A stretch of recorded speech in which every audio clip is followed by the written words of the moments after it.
Good evening, and once again, welcome back to Dubai International Cricket Stadium. It's a Maza Play Emirates D20 2022 match number 2 to be played between Ajman and Abu Dhabi. A brilliant tournament to start with. It's a day one, and without wasting much time, let's head down. We have Ahmed Khwaja with both the captains for the toss.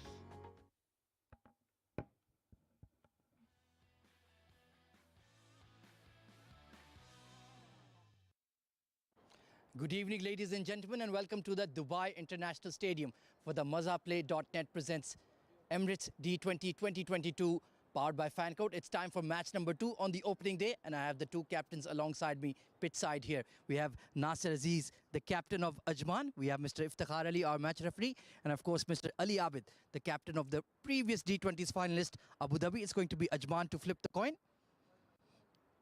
Heads is the call. It has come down his heads. Ali Abid, toss जीते हैं, क्या फैसला किया? हम पहले bowling करेंगे और इसके पीछे क्या थिंकिंग है, क्या स्ट्रेटजी है?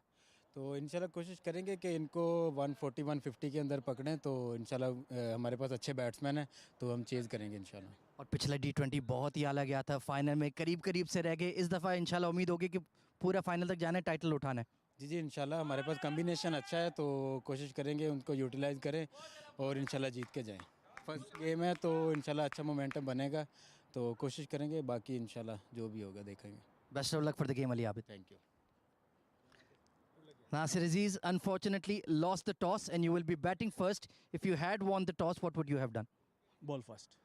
Well, you have not gotten that option. Now batting first, what do you think is a decent target you want to set for Abu Dhabi? I think a decent total is 150 and 160 is a good total because of due factor also is coming. So we'll try to maximum like 160 or 150 is a good total. And of course, the last D20 did not go your way. Just had some accidents, some bumps, but looking to regroup. I've seen the team sheet. It looks a very strong squad. Yeah, of course, of course. Our team is now very strong because now the first game, so now our boys is not coming properly. Like a fast bowler, Shiraz is unfit, and Nav also is not coming. So next match, inshallah, we'll come for full squad. So inshallah, we'll do our best. Best of luck for the game, Nasir Aziz. Thank you. Right then, news from the center is that Abu Dhabi have won the toss and they've elected to bowl first.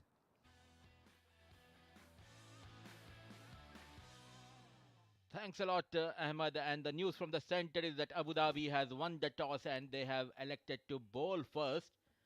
And looking at the sides for the second game, it's Ankush Sangwan, Ansh Tandon, Dawood Ejaz, Mohammad Ajmal, Nasir Aziz, Rahul Chopra, Sagar Kalyan, Sultan Ahmed, Uzair Anis, Wajid Khan, and Zohaib Gujar for Ajman.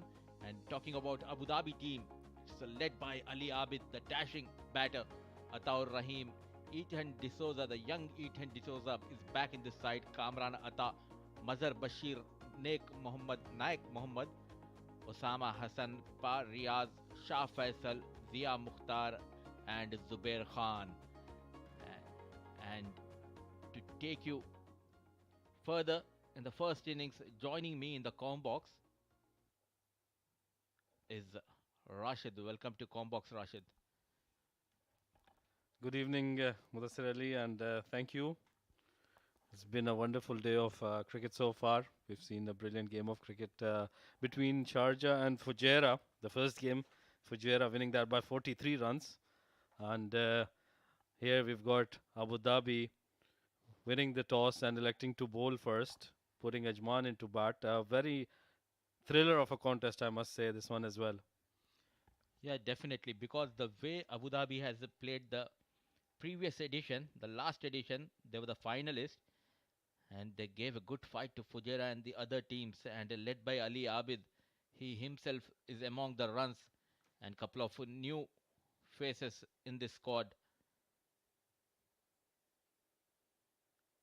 So good to see D20 back at his best. And the big match, I think they have dominated well Fujairah, and now the conditions are completely different because we are playing under the light, and a good toss to win. Do you believe? Absolutely. I think Abu Dhabi has done a wonderful job. They've played the last tournament really well and come here with a lot of high expectations, as you were mentioning. And winning the toss would definitely make it a bit more interesting, for them. And I think they've made the right choice here, bowling first, Abu Dhabi. They haven't, like all the other teams, they haven't played any games, and they would want to understand the wicket a little initially. And then, like Ali Abid said at the toss, he would want to restrict them below 140 runs. Definitely, they don't want to make things tough for them by losing Ajman, and anything below 150 will be a cakewalk for Abu Dhabi. It's a good match coming live from Dubai International Cricket Stadium. Maza Play presents Emirates D20 powered by Fan Code Day 1 match number 2. An interesting field for the left hand batter here. Wajid Khan is the batter who will be on strike. A slip in play straight away. Very interesting move there. They would want to use that wicket. Sliding down leg side. That's been helped down towards the boundary on the leg side. Won't reach all the way, but well fielded there, and they pick up a couple of runs in the process. Off the mark, but not in a convincing fashion here. Wajid. Keeper tried his best, but still falling away from him, and a couple of runs has been added. Yellow color outfit looks really good. Abu Dhabi in yellow and black combination. Absolutely, we were talking about the colors of the kits. As we see Zia walking in, and he's hit that over towards square leg. Is it the first boundary of the innings? It is, yes. What a good shot that was by Wajid. So the first boundary coming on the very second delivery of this match from Wajid Khan. He loves to bat in power play, and a short delivery was pulled towards a deep square leg. Well in control to play that shot. Slow outfield, but still getting that boundary to his name. A dashing opener in this side, Wajid Khan.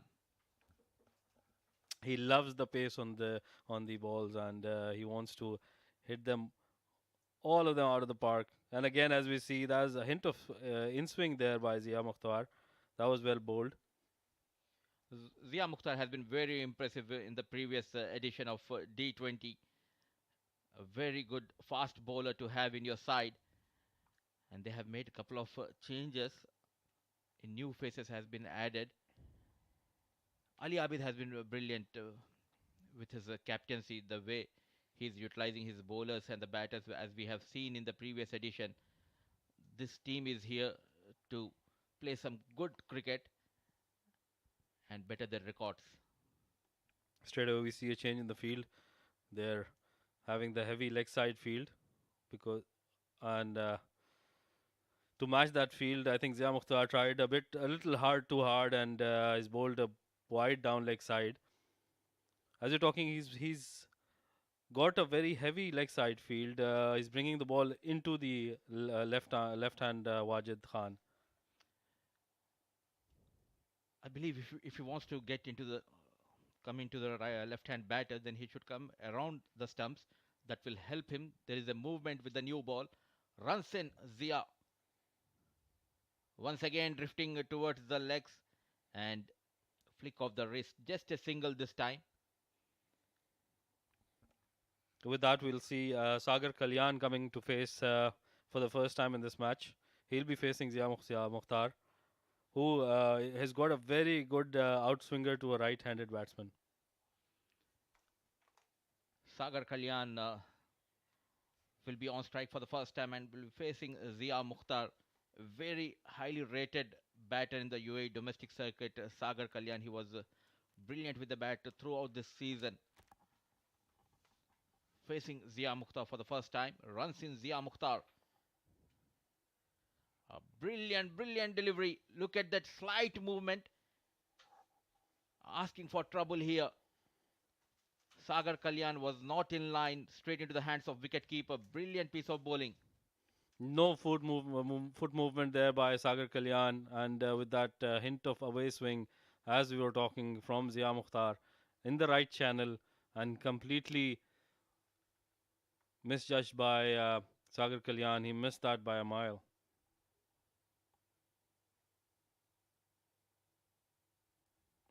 And once again, similar kind of delivery. That those feet are not going anywhere, Mudassir bhai. Definitely, it was bowled on a good length area, and there was a bounce and a movement. A brilliant over comes to an end, though he has conceded a boundary, but score moves to 6 for no loss at the end of over number. I beg your pardon, it's 8 for no loss after the end of over number 1.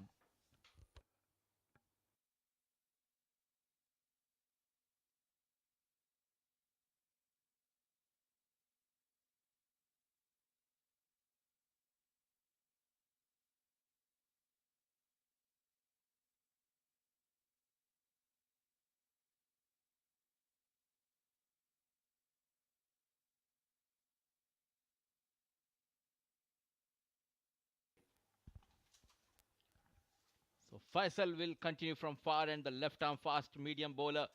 A brilliant take, taking the tick outside edge. A flying wicket keeper. That's the end of danger Wajid Khan. What a catch that was by Kamran Atta. We're seeing him after the last D20 and he's shedded quite a bit of weight there, which is why he picked up that brilliant catch. Look at that, flying towards that first clip and taking it brilliantly. Wajid's inning comes to an end with that. Still, the score at 8. Ajman losing their first wicket. Chasing the delivery. No feet movement and walks back, run a ball 5. It's 8 for 1, Ajman.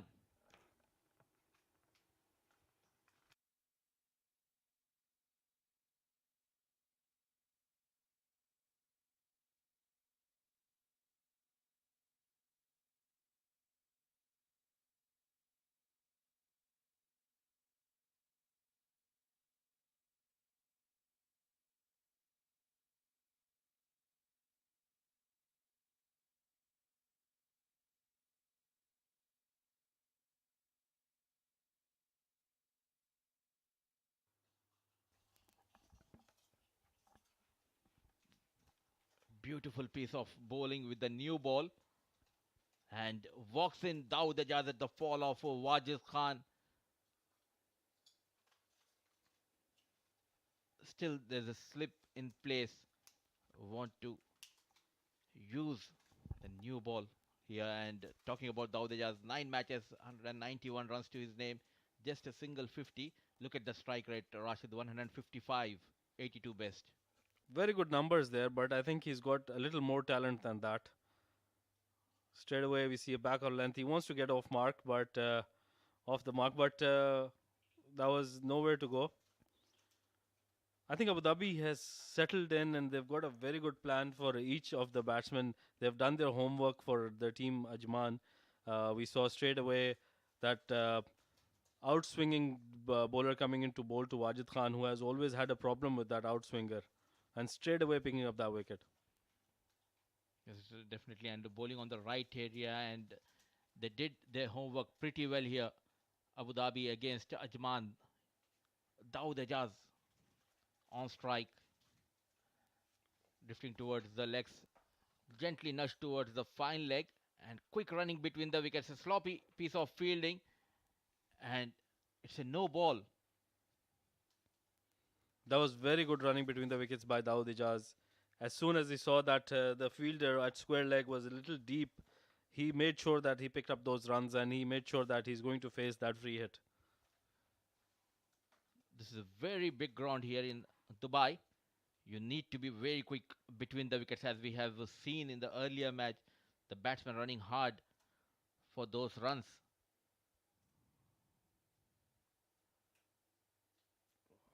Slow bouncer, well bowled by Faisal. Dawood was expecting a wide, but clever piece of bowling continues. A brilliant batter, Dawood, but he's not justifying his talent, Rashid. And he's a little bewildered there. I think he was expecting that ball to be called a wide, but it hasn't been, and it's just one for the over. So Shah Faisal bowling a very good delivery for a free hit. Again drifting down the legs, and this time he's placed it very well. I think they'll pick up a couple of runs again. Yeah, easy 2 runs there, bringing the total to 13 in 1.3 overs. Beautifully played by Dawood Ejaz. Bottom hand play, wrist coming into play and finding the gaps. Couple of more runs has been added, though they have lost a wicket of Wajid Khan. Still managing run a ball here.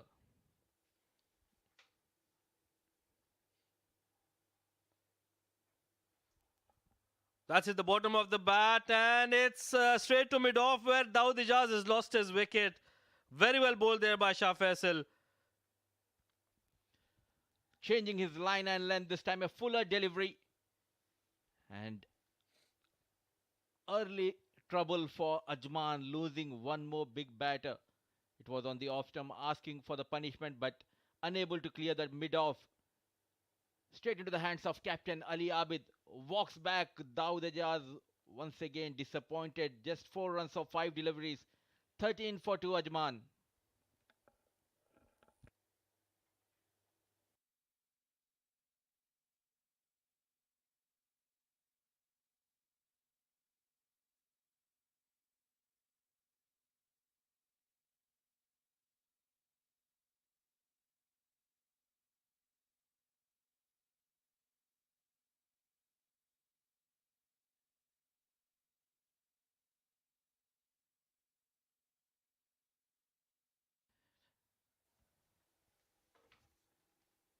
What's happening here, Rashid? Beautiful piece of bowling, but poor shot selection, I would say. Absolutely, I think that was very well bowled. There's a lot of swing coming in. Before that, let's talk about Ansh Tandon, who's walked in to replace Dawood Ijaz. 271 runs in the 24 matches. A decent strike rate of 87. He's played the role of the anchor throughout his career. I think it would be very important for him to settle down and play that role again today. Well bowled, keeping it on the off stump. Let it go by Ansh Tandon. Couple of wickets and just 5 runs.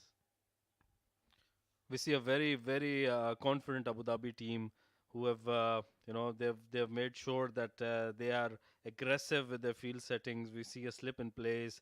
We have seen Ali Abid, who's been very innovative with his field placings, and he's been talking to his bowlers constantly in the middle before every ball. Well bowled, keeping it tight on the same line and length, and with the dot delivery, over number 2 comes to an end. 13 for 2.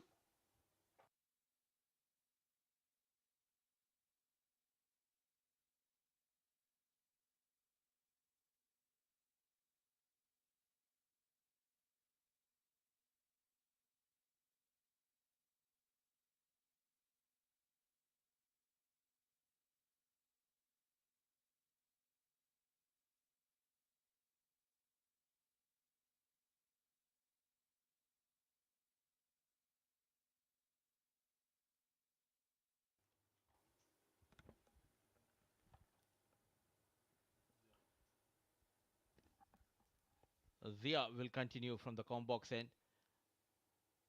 Straight on the mark here. Gently nudged towards the short mid wicket, just a single.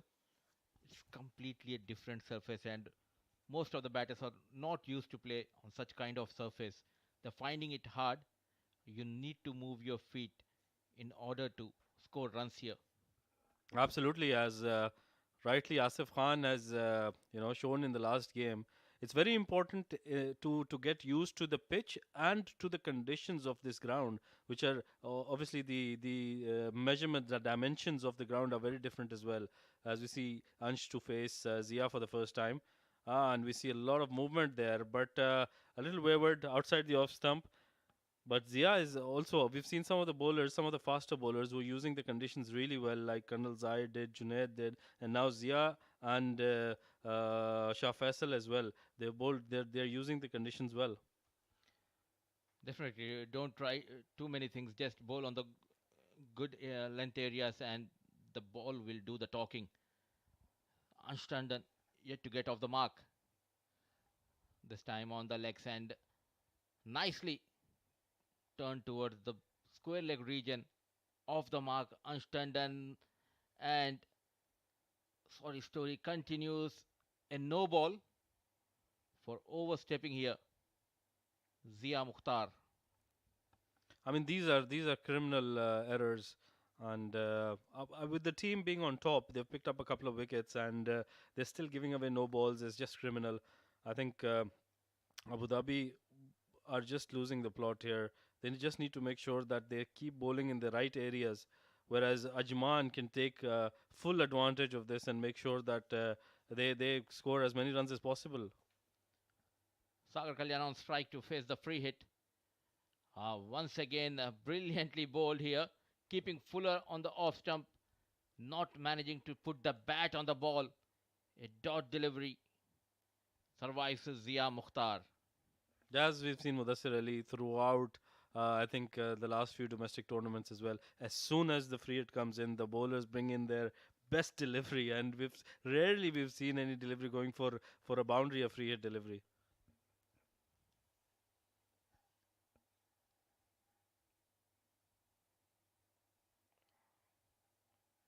Down the leg, and we have seen throughout the day the back of length deliveries are keeping it a bit slow. The pitch is behaving in a two-way.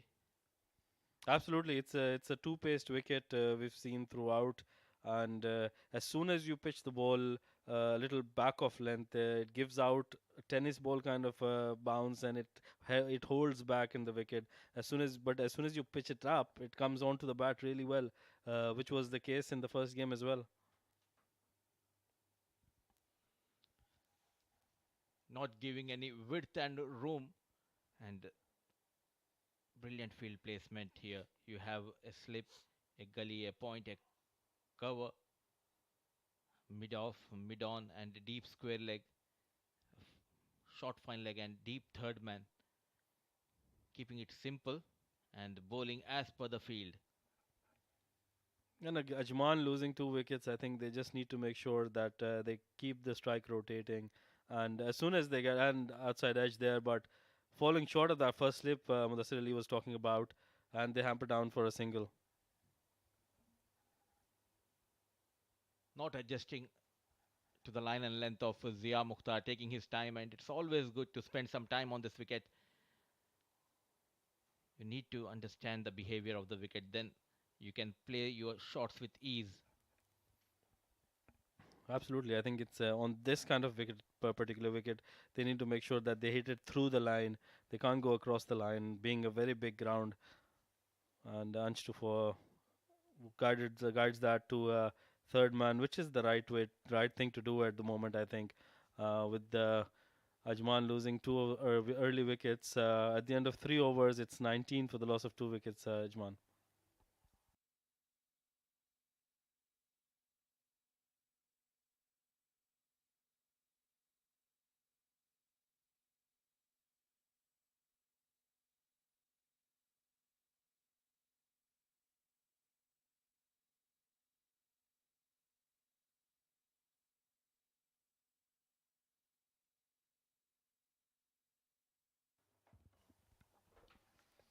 Shah Faisal to continue with his second over, and Ansh to face him.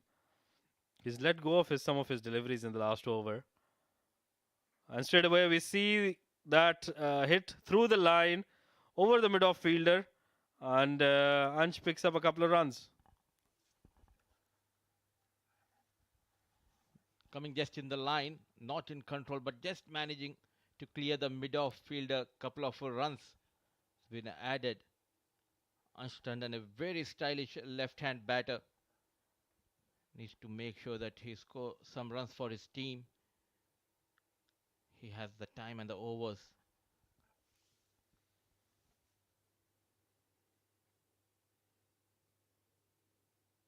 Play and a miss there. Very well bowled by Shah Faisal. Coming back to that last shot, Mudassir Ali was talking about, very stylish left-hander, definitely. And which was the difference between the shot Dawood Ijaz played and Ansh played the last one? Dawood Ijaz was fetching that ball from outside off stump, going over the mid-off fielder, but he got out in the process. But Ansh coming behind the line and finishing, completing the shot, which is why it went over the mid-off fielder. Beautiful, beautiful, glorious looking drive. But talented Ansh Tandon racing towards the fence. First boundary from the blade of Ansh Tandon. What a brilliant shot that was, textbook quality shot. And that was through the covers. Nobody moved an inch. As we were talking, he came in the line of the delivery and hit it through the covers for a brilliant boundary.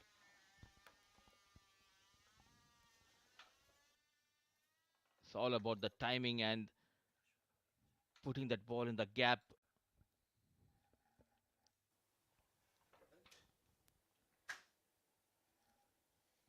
It's time gently push towards the point region. A dot ball. Slowly the runs are coming for Ajman. They need to build up a partnership here. Ansh and Sagar Kalyan. Absolutely, and if they can finish this power play at around 40 runs with the loss of those 2 wickets, I think they'll still be in the game to get to those 140, 150 runs. This time a short delivery pulled by Ansh Tandon. The ball racing like a tracer bullet towards the fence. 2 fours in this over from the young talented Ansh Tandon. A very good shot there by Anston, and he was waiting for that delivery. He read that really early and pulled that in front of square towards the mid-wicket region, and very good boundary there. Was in control while playing that shorter delivery. Straight away there's a change in the field. Slips comes out and goes to short mid-wicket.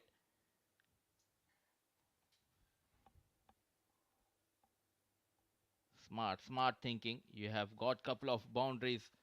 This time just opening the face of the bat and straight towards the third man with that single. Over number 4 comes to an end. 30 for 2.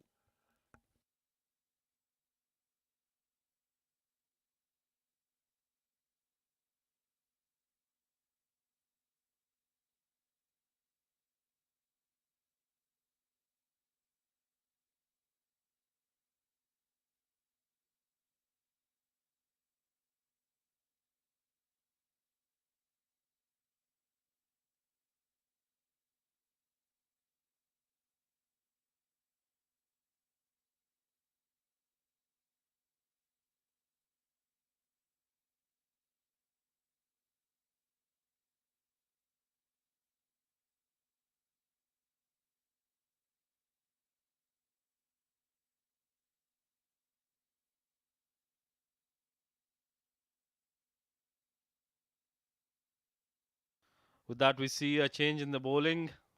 Zubair, the slow left arm bowler, comes in. He's been decent. He's had a very decent last tournament with the D20. Very experienced bowler. Left arm orthodox Zubair.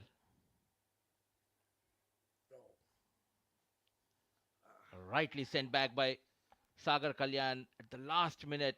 Good piece of fielding coming quickly out of the blocks from the fine leg, denying that single.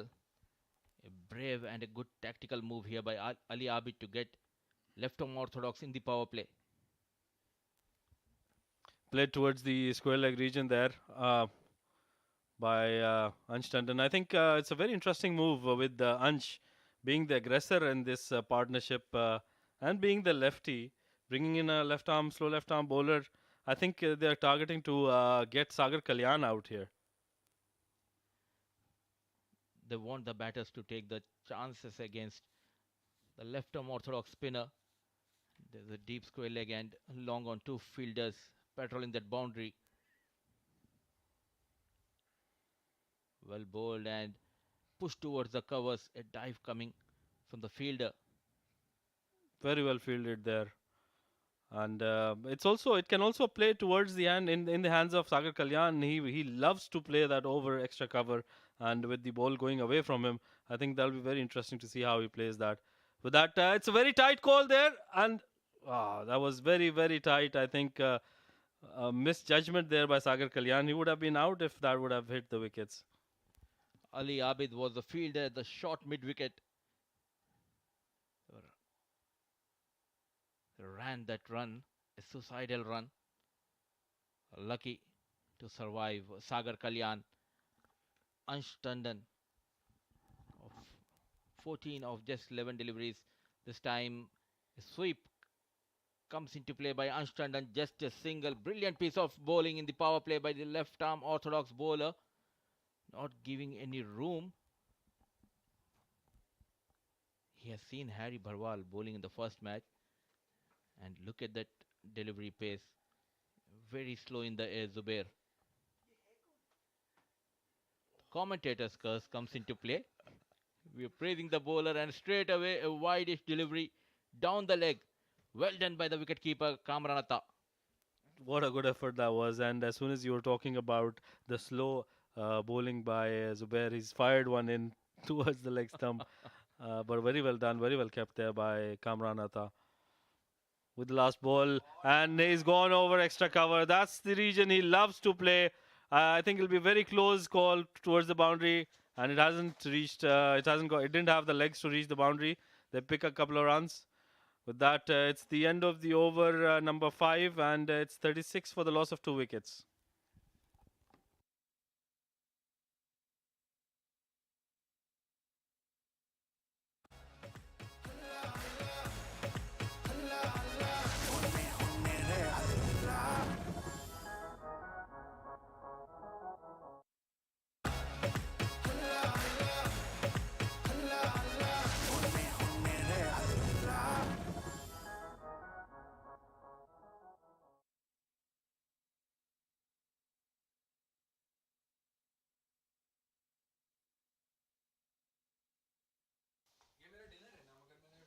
Shah Faisal to continue, and with that, I've got a change in the com box. Ahmed Khwaja to join me.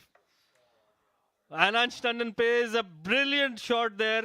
Has it got the legs to reach the boundary? No, it hasn't. Welcome, Ahmed. Thank you very much, Rashid. Well, Ansh Tandon is playing on a different surface altogether. That extra cover drive an over ago, absolutely glorious. He's a stylish player. He's a stylish lad. Has plenty of swagger, plenty of attitude, and that's what I like about him. He backs himself. He's very confident in his own ability. You need that. You need to have that spark. Oh, lovely shot over the top. Once again, fielders giving chase. Touch and go. Oh, there's a mistake. I think that might have kissed the rope. We'll need to consult with the third umpire, but that looks mighty close to me. Nevertheless, what a shot that was. Brilliant shot there. Ansh Tandon, as you mentioned rightly, is playing on a different surface altogether. As we see the highlight of that previous shot, that was touch and go stuff, and I think it was a good effort. But I think you're right. His foot might be outside the line when he's picked up that ball. He actually ricocheted off his own arm, and well, oh yeah, that's four because, well, was that back foot in the air when he tried to collect the ball? I think the umpire said it's all right, fair enough, good effort there. But Ansh is playing super confident. Of course, they got a bit of a setback with the loss of Dawood Ijaz and Wajid Khan. But this top 4 of Ajman is absolutely rock solid. I love the combination they've created. Stylish players, touch players, Dawood, Sagar, Ansh, and Wajid Khan, the brute, the aggressor. Oh, it's a no ball, tucked into the leg side. And well, free hits, that's not the order of the day, Rashid. We've seen, this is the third one we've seen in this particular match. And it'll be interesting to see if we can finally get a boundary of that free hit delivery. Well, we've got the right man on strike for it. Ansh Tandon, 20 of 14. Really seems to have shifted gears. He's recognized it's a big tournament. It's a big opportunity. With a lot of eyeballs, a lot of attention being paid. There's the top 120, 130 players in the UAE. And he's cracked it over the covers once again. It's a big chase for the fielders. And seems to be a carbon copy. But they're running hard between the wickets. So this over has had it all so far. Absolutely. We've seen some brilliant shots, some brilliant fielding. We've seen a no ball. We've seen that brilliance from Ansh Tandon and that running behind between the wickets as well. They picked up three runs in the last shot they played. So they're doing everything well. Yeah, Ajman, very determined to leave an impression in this edition of D20. We're very disappointed not to go all the way in the previous tournament. They have plenty of quality in their side. Playing across the line, well, Ansh, he's just speaking to himself, shouting at himself, no, don't play across the line, don't make a mistake. Absolutely, he's livid with himself, and we can see it because he's gone against what he's been practicing throughout his career. So going across the line is not what he plays, and he's getting most of his purchase from the shots he's played through the line, coming behind, using his feet. I think that's what he should continue doing. And he doesn't need to do that. He has all the shots in his book, that extra cover drive, pull, flick, that on drive. You don't need to do anything fanciful. You're not a power player. You're a touch player. You have to play the angles, play it along the carpet. Play to your strength. Don't try to replicate Mohammad Wasim or Asif Khan. That's not your game. Very well pointed out there, Ahmed. And I think this change which was brought in when he brought in the square leg fielder. I think that's why he she tried to play that shot, and he's pulled that as soon as we were talking about that. He's pulled that in front of square for a brilliant boundary there. Well, that's more like it from Ansh Tandon. Rocking, swiveling on the back foot, and absolutely smoked over square leg just as the fielder had been brought in. He's batting beautifully. 26 of 18 now. 49 for 2 at the end of power play.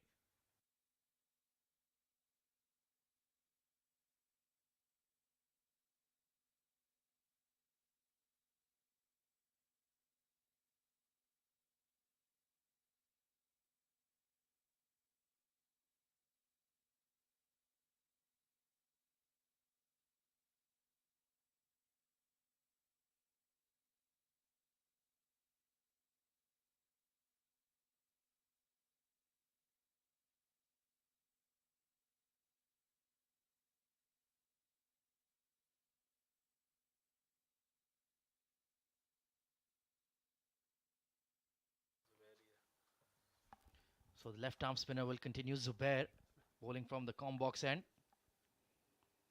Very whippy action.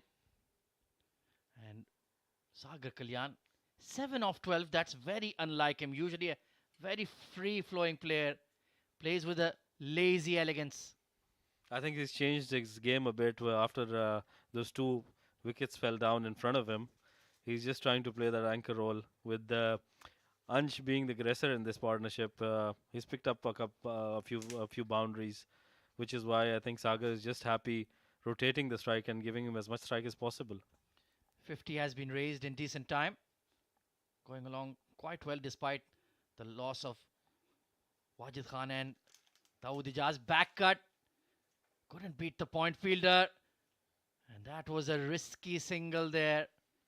You don't want to throw your wicket in the form of a run out. That would be absolutely catastrophic. And that would please Abdur Rahman. I think he's just missing that run out in the whole day, which hasn't come yet. Well, Abdur Rahman is up to all sorts of mischief these days. Yeah, that would have been a goner there with a better throw. And he's taken it right on the meat of his right thigh. That will sting a bit. Lofted in the air, just dropping in front of the long off. Not getting to the pitch of the ball. They're just throwing his hands at it. Well pointed there, as we were saying. Sagar struggling a bit here in this innings, with Ansh playing brilliantly, I think. But I love what I love about Abu Dhabi is the kind of innovation they're bringing in. The field changes, initially which Ali Abed brought in. Straight away we see that he's got a short mid wicket as well. Yeah, their confidence has completely changed since they qualified for the final of the previous D20. Very well gelled side now, Abu Dhabi. Clipped into that mid-wicket region. And we've seen this surface has favored the left-arm spinners a lot, Rashid, especially the way Harry Barwal bowled earlier in game 1. Absolutely, and I think Harry bowled really. He controlled his pace really well, which was another thing which I was noticing, and he got a lot of purchase out of the wicket. Most certainly. Good effort there off his own bowling. Just beat him through, but a steady over from Zubair. 54 for 2 at the end of 7.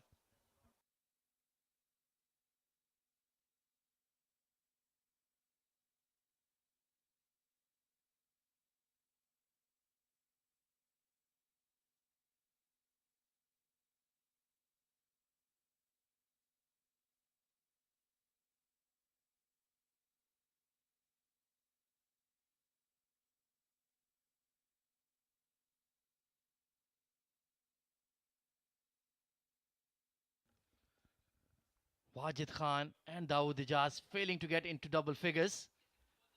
But so far, Ansh Tandon has taken the responsibility. They still have the likes of Mohammad Ajmal, Sultan Ahmed, Rahul Chopra as well in the side. So there is a hint of depth in that batting, but not too much, Rashid.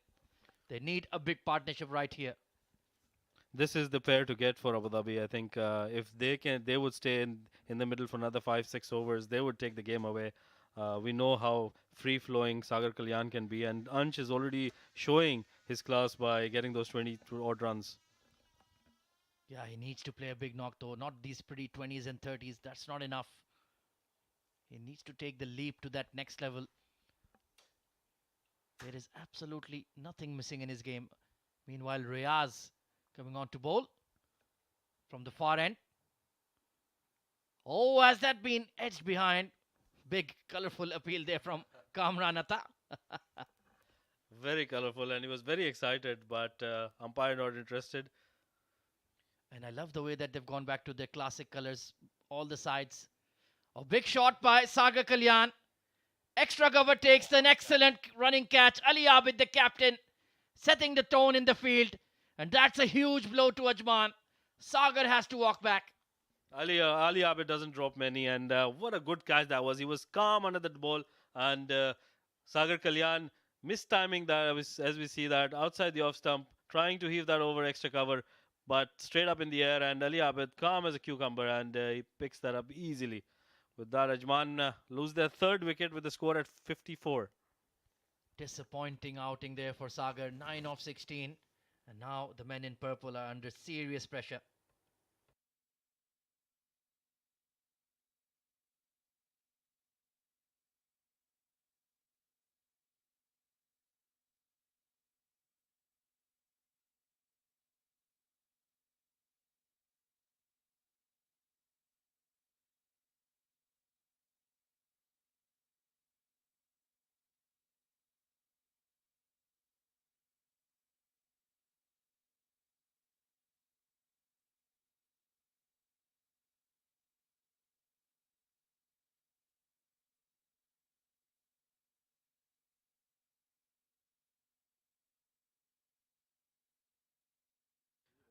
New batter in is Rahul Chopra.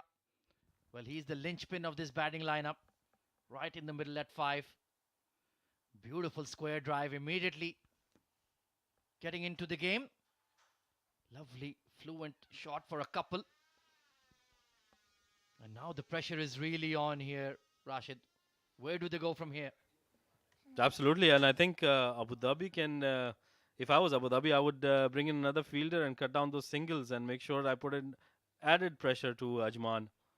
Yeah, I'd like to see at least a slip or a catching mid-wicket. Oh, that's a poor delivery. Half tracker.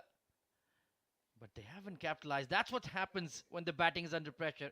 Even a poor delivery, you get away with it. But that has been the problem with Abu Dhabi throughout this innings. They've bowled really well. They've picked up those wickets, but at the same time, they've given away those boundary balls and those free hits, which haven't been capitalized. But I mean, that will make a difference to them in the other games as well. Most certainly, they need to clean up their act. Double round robin. You will be playing each side twice. So definitely the other 4 teams will be doing their homework on you, seeing right then what are your strengths, what are your weaknesses, where do they give you cheap runs, and extras is not the way to go. Looking for that cut shot, Hint of extra bounce. Got away with that one. Steady over from Riaz. 57 for 3.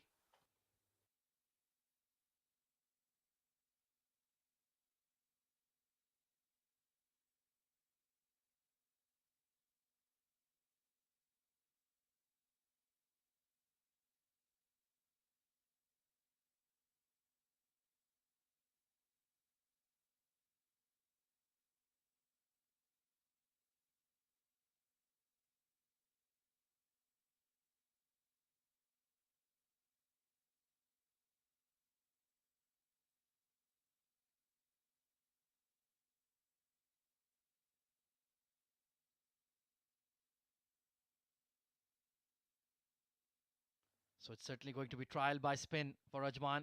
Struck on the pads, big appeal. And it's been given. Well, that's a peach of a delivery from Zubair, and he gets the huge wicket of Rahul Chopra. That drifting armour was right on the money. Look at that, creating that angle. Struck on middle and leg. And the dreaded digit has gone up. That's a very, very tough break for Ajman. Rahul Chopra departs for 357 for 4.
So they're 4 wickets down already in just the 9th over. Mohammad Ajmal, bowling all-rounder, coming in at 6. Well, you can call him a pure all-rounder. He's a decent bat as well. Oh, look at that turn and bounce. He's weaving a web around the men in purple. What a brilliant 2 deliveries he's bowled. The first one, bringing it in, the arm ball, getting that wicket, and this one breaking. Brilliant deliveries there. Really gives that ball a whip, using his back and his lower back muscles, getting that rotation, that torque on the ball, and that hint of extra bounce of that back of a length is causing all sorts of havoc here for Team Ajman. This is looking tough now. Outer half of the bat squeezed away. Quick single. Good running by Ansh Tandon. He's a super athlete. And he's the one who's been scoring most of the runs for Ajman. Ansh just needs to make sure that he stays in the middle and tries to bat through the innings and get as many runs as possible. Yeah, the unfortunate thing is, because of the match situation, he cannot take on his matchup, so to speak. There is that deep square leg, deep mid wicket in place, waiting for that lofted shot. And he's just pushing the ones and twos now. He has to bat the 20 overs. That's the only way they can get up to a respectable score. Yeah, these two just need to make sure that they get to the 14th or the 15th over without losing any wicket, and just making sure they get 5-6 runs in over. And after that, they can try to go behind, attack the rest of the bowlers. And they have plenty of spin quality themselves, Ajman. Upish just slicing that towards that deep cover sweeper. We'll continue that conversation. Another brilliant over from Zubair. 60 for 4 at the end of 9.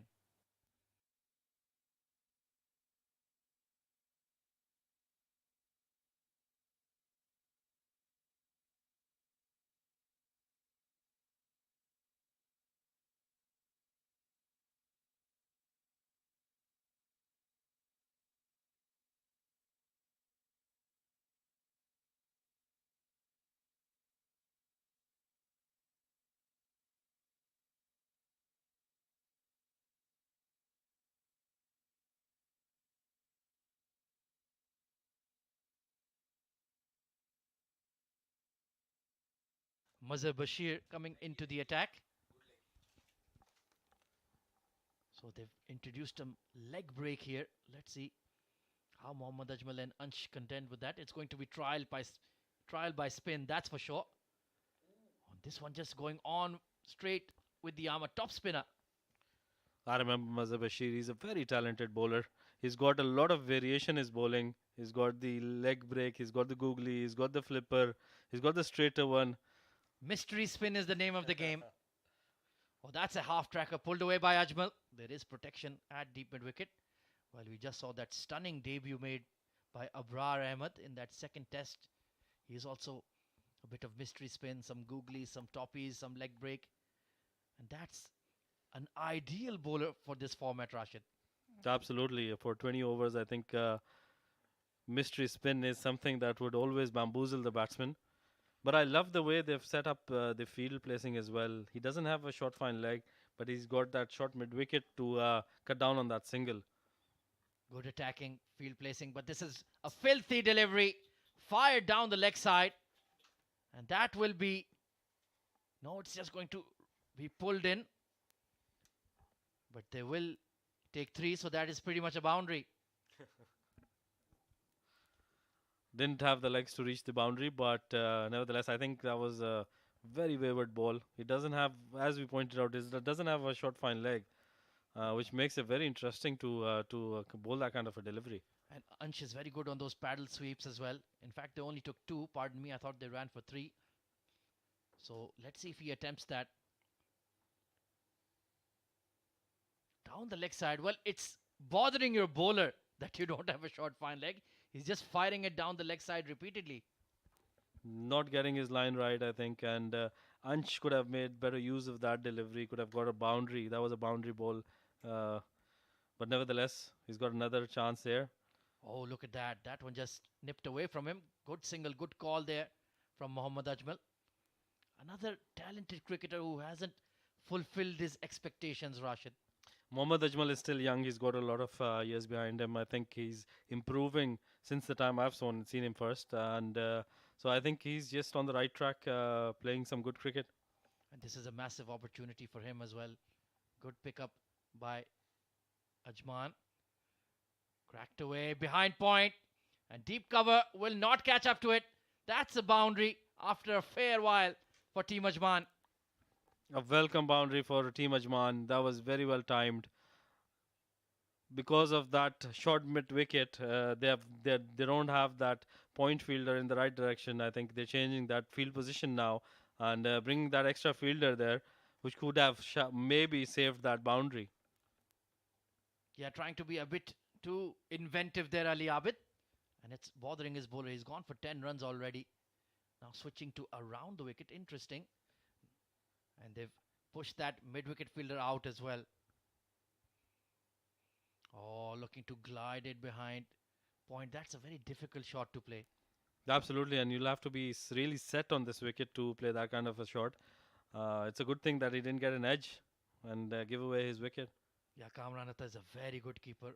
Beautiful hands. Oh, that's a big wide. Well, Mazhar Bashir, I think he needs to change his ends. He looks a frustrated figure. It's just not coming out of the hand right for him. Absolutely, and the full marks to Kamran Atta for stopping that boundary, certain boundary. Well, it was so wide we had to go on the wide angle on our camera. There you go. Good looking confident punch, but straight to extra. So a mixed bag of an over there from Mazhar. 71 for 4 at the halfway stage.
Right, then we're back after the drinks break.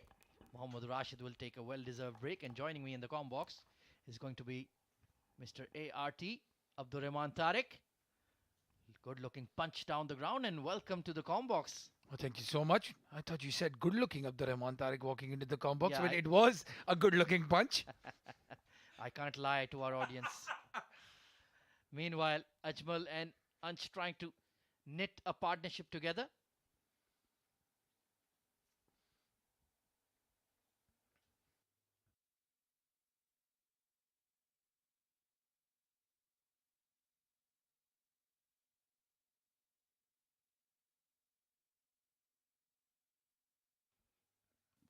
Nicely tucked away. Only for one though. 72 for 4 so far. So if they can take that score to about 145, 150 of the Rahman, I think on this turner of a track, that's a pretty strong score. Well, 145, 150 would mean they have to go at 8 and over from here. That's going to be one hell of a task, I have to say that. Most certainly very doable, but they need Ansh to back through. Oh, hard sweep, but straight to that fine leg. How unlucky. Yeah, but he doesn't need to get frustrated here. Ansh Tandon missing out on that shot. Just stay there, stay in the middle. 31 of 27 for him. And he's looking good.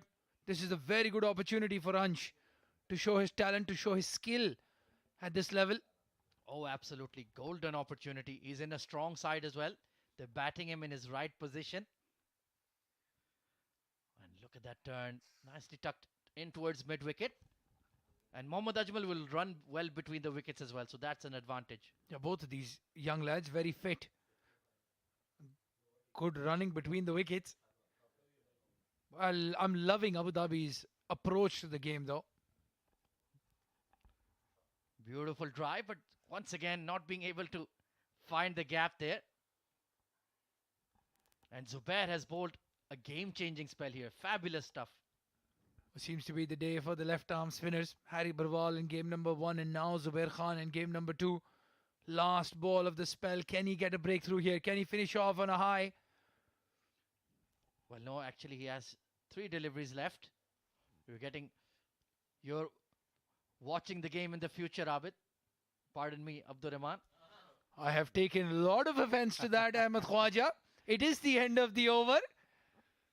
75 for 4 now, Ajman at the end of 11.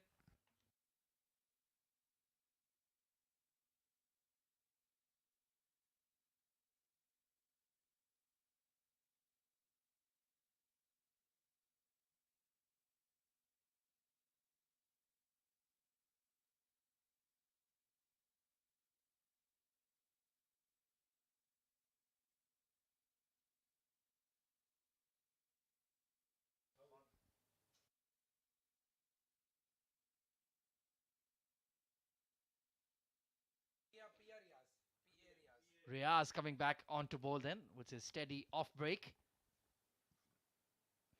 Oh, full toss. That could have been a run out at the non-strikers end. We've seen that happen so many times, Abdurrahman. Oh, it would have been so unlucky. Ansh Tandon, way outside his crease. It was a full toss. Could have hit it anywhere. Straight. Very lucky, Ansh Tandon. Yeah, I think he made it back though. I think he was all right. Trying to swipe across the line towards that mid-wicket region. There is a big gap there between long on and that deep mid-wicket fielder towards cow corner. So looking to target that. I'm not sure if that's the right approach. There's still 9 overs to go. This is probably what you would call the last recognized pair for Ajman. You don't want to lose a wicket at this stage, trying to go across the line, trying to be a little bit more adventurous, Ajmal and Ansh Tandon. Well, I think Nasser Aziz will be very annoyed with your summary there. Taken at extra cover. Well, Ansh Tandon. He is absolutely gutted, and so are we. That was a silly shot to play, and he's thrown it away.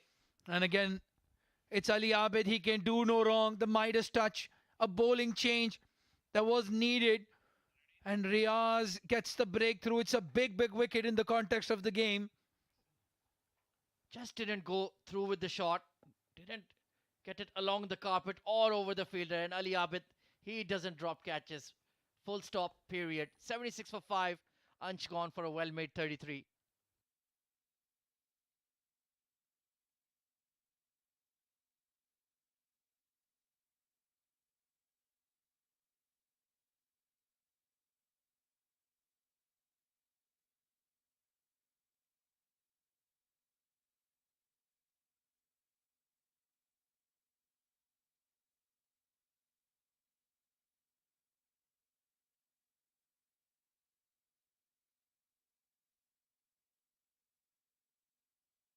So it's the Dawn, captain of Ajman, Nasir Aziz coming in at number 7. Still 8.5 overs to go.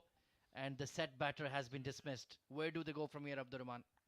Well, Nasir Aziz is not going to hold back. He is going to try and play his shots. He has a one-day 50 to his name against the mighty West Indies. So he does know how to bat, Nasir Aziz. But very different situation here for Ajman. Most certainly. Oh, just playing across the line. Be careful, bit of a leading edge there. And Riaz was sprinting towards mid-wicket, anticipating where the ball would go. That's good game awareness. It is. And he would have probably been where a short mid-wicket would have been. So adding that extra fielder in the circle with that approach, Riaz. Oh, look at that bounce. Look at that kick off the surface. Brilliant captaincy from Ali Abid to reintroduce him. It's paid off big time. 76 for 5.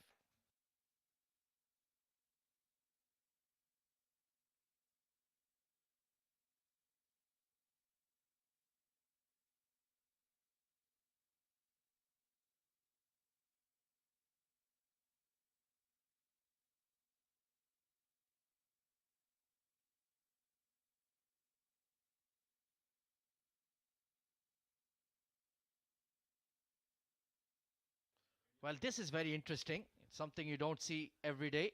Ali Abid himself introducing himself into the bowling attack.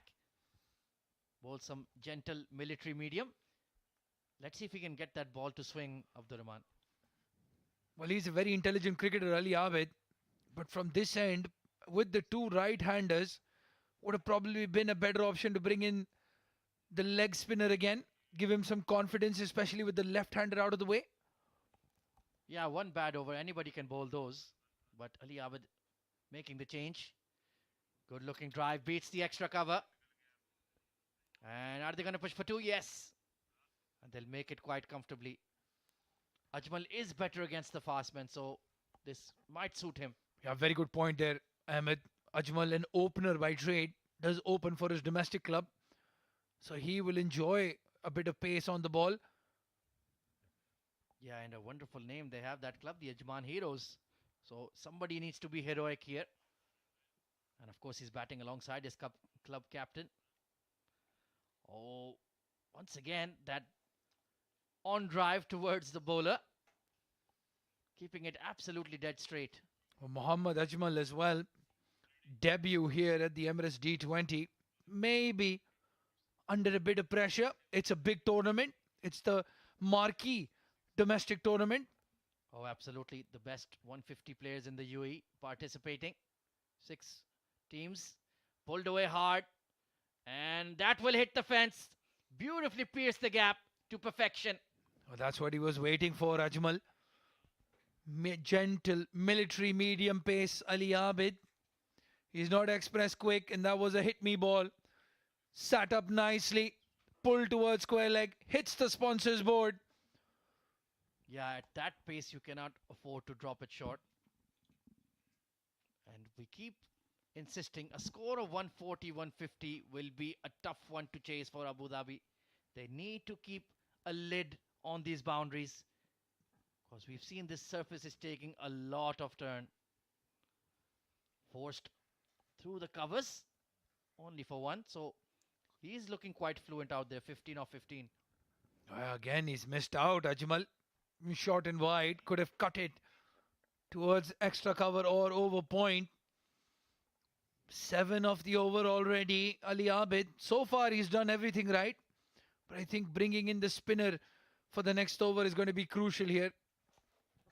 I agree completely. Nasir Aziz squeezing it away to point, and he'll get off the mark. Like you mentioned, has an international half century to his name.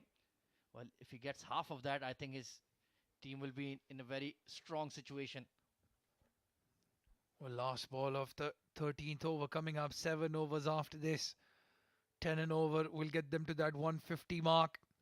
And for sure, they want to get somewhere close to that 150. With their bowling lineup, they will fancy their chances, Ajman. Hard cut behind point. Chase for the deep third. And he's made a mess of it. Another boundary, and Ali Abid, the captain, is not amused. Well, again, it was a hit-me ball. He missed out the last time, but not this time. Ajmal cut and cut it very hard. So end of over number 13. Ajman 88 for the loss of 5 wickets.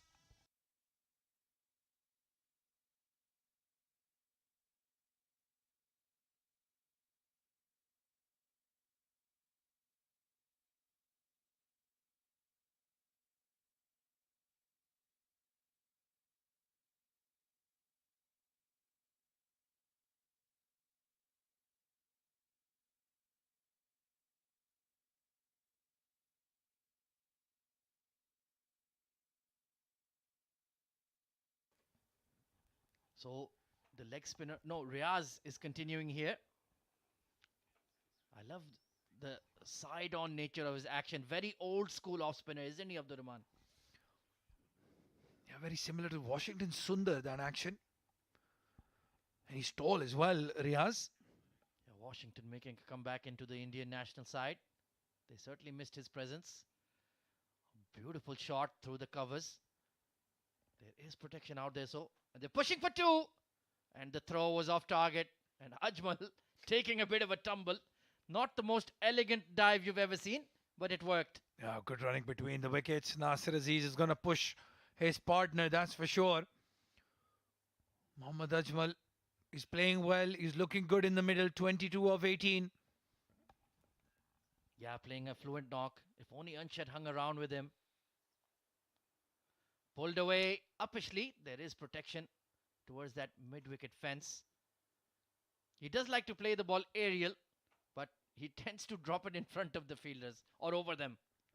Well, this is why I'm a bit surprised they don't have a short mid-wicket for Riaz, who's bowling in the stumps. Too many fielders on the offside for my liking. Bottom edge squeezed away. Only for 1. Yeah, and he's bowling well wide of off as well. So why do you have that stacked deep leg side field? Back yourself for him to be able to keep the ball in control, not let that ball head in that deep region. Keep that mid-wicket in. Maybe even bring the square leg in. Really tempt the batters to play across the line. That's what I would do. That got big on him. Look at that. He's getting that extra bounce consistently. Well, I have to say, Kamran Atta, his glove work, such a nice sight. So smooth behind the stumps, Kamran Atta. Yeah, he takes that ball, cushions it so well. There you go, once again, a wonderful example of his exceptional glove work. Another excellent over from Riaz. Only 9 runs off his 3 overs, 93 for 5.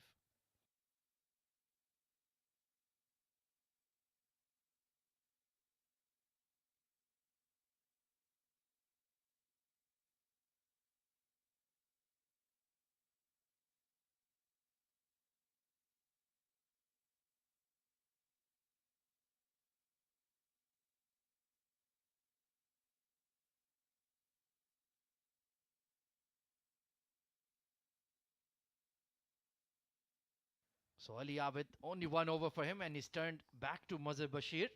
And can Mazhar Bashir turn the ball back into the stumps?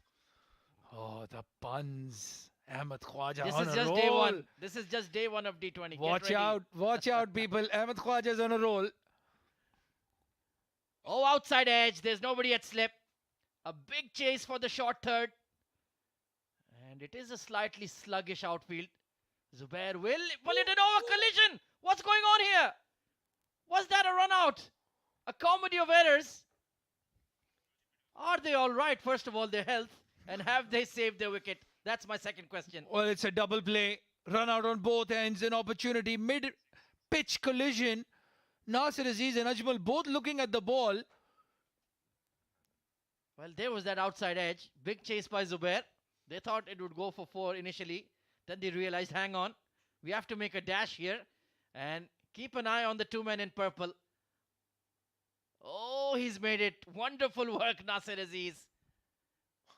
That is incredible. As Ajmal and Nasir Aziz have done really well in the end. Well, I hope he's fully fit to bat. Looks okay. Bit of a leading edge there. Ajmal on strike. 23 of 21. He is playing a pretty important knock here. But they still need plenty more from him. Drag towards mid-wicket. That ball is hurtling along. Good fielding on the boundary. The out cricket from Abu Dhabi has been very, very good today, Abdurrahman. Yes, absolutely. Good field placing as well. He's got the right fielders in the right spot. That's the important thing.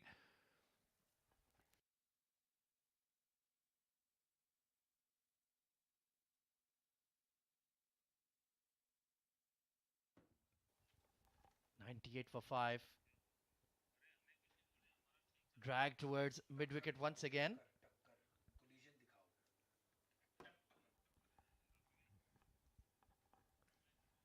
Somehow, this pair has looked secure enough together.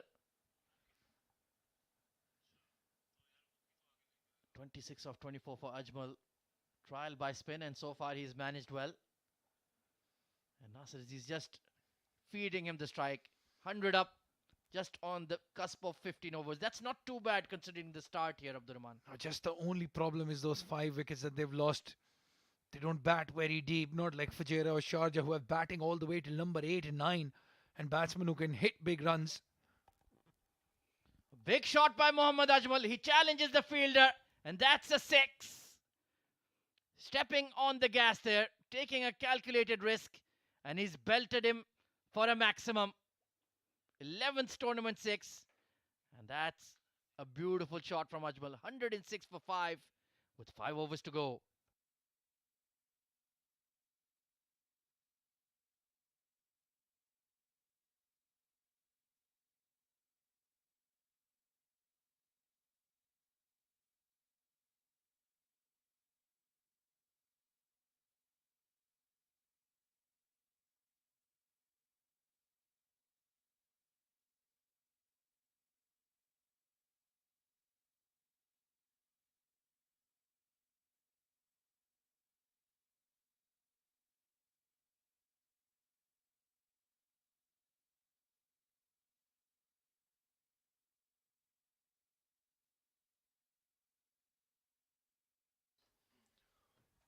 Well, it's Riaz who will continue. Last over of what has been a very miserly spell. 2 wickets for 9 runs. Nasir Aziz doing the right thing, getting Mohammad Ajmal on strike. And on strike with me in the com box till the end of the innings is going to be Mr. Mudassir Ali. Mudassir, welcome. Thank you, Abdurrahman. Things doesn't look so good for Ajman.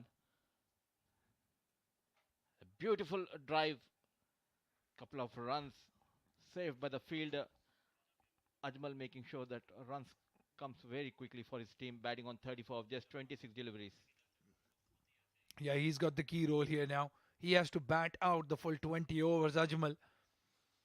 Again, a reminder to all of you is this is a debut for Mohammad Ajmal here in the Emirates D20. And he's looking like an assured batsman. He's looking like he belongs at this stage.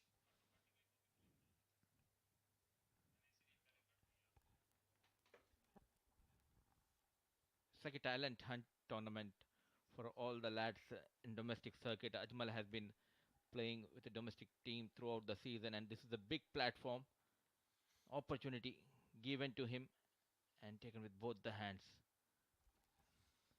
Play towards point. Could be a run out. Ajmal is in. Ataur Rahman, I think, at point number 11.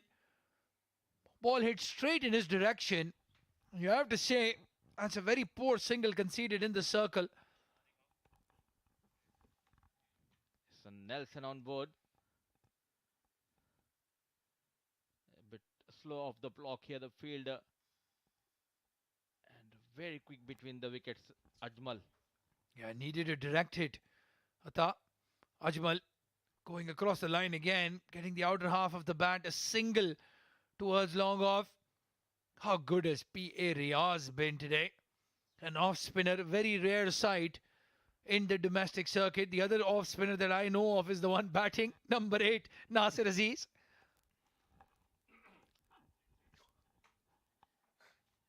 He has to bowl his last delivery. Well bowled, young lad. Gave away just 15 runs in his allotted 4 overs and picked up 2 wickets, 112 for 5, 16 gone.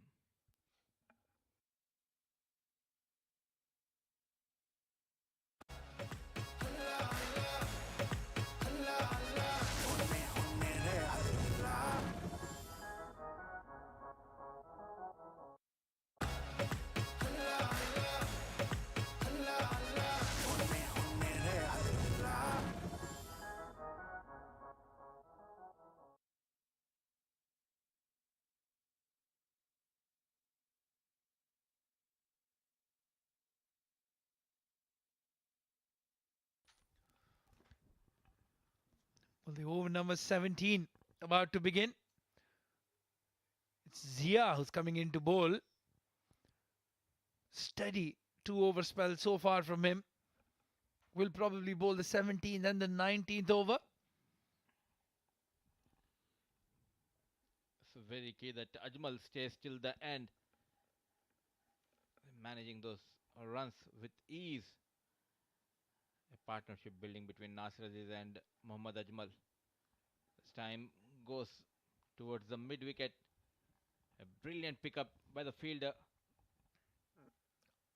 Well, that's magnificent fielding. Right at the edge of the boundary. And he rushed in. Single-handed swoop, pick up and throw in one motion. You love to see that with the fielders. The best outfield here in the UAE, the Dubai International Cricket Stadium. No uneven bounces here. And a swing and a miss from Nasir Aziz.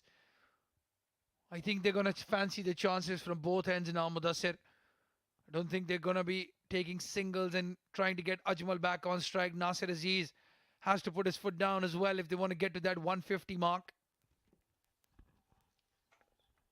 They need a couple of boundaries very quickly here. Ajman, nicely bowled and well played equally by Nasir Aziz. One bounce towards the square leg fielder. A brilliant piece of bowling by Zia Mukhtar. I'm just looking at the scorecard.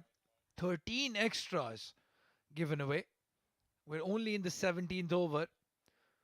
And we see that as a problem from all three sides so far. Fujairah, beg your pardon, Sharjah, and now Abu Dhabi, all giving away extras, especially those wides. They hurt a lot in this format. Another single, very good over so far from Zia. Just the 3 runs off it. Can he finish off well is the question. Don't want to concede a boundary at this stage. Just 3 runs so far. Runs into bowl. The last delivery of this over. Nicely bowled, and this time just gently pushed towards the mid off. With that single, over number 17 comes to an end. It's 116 for 5.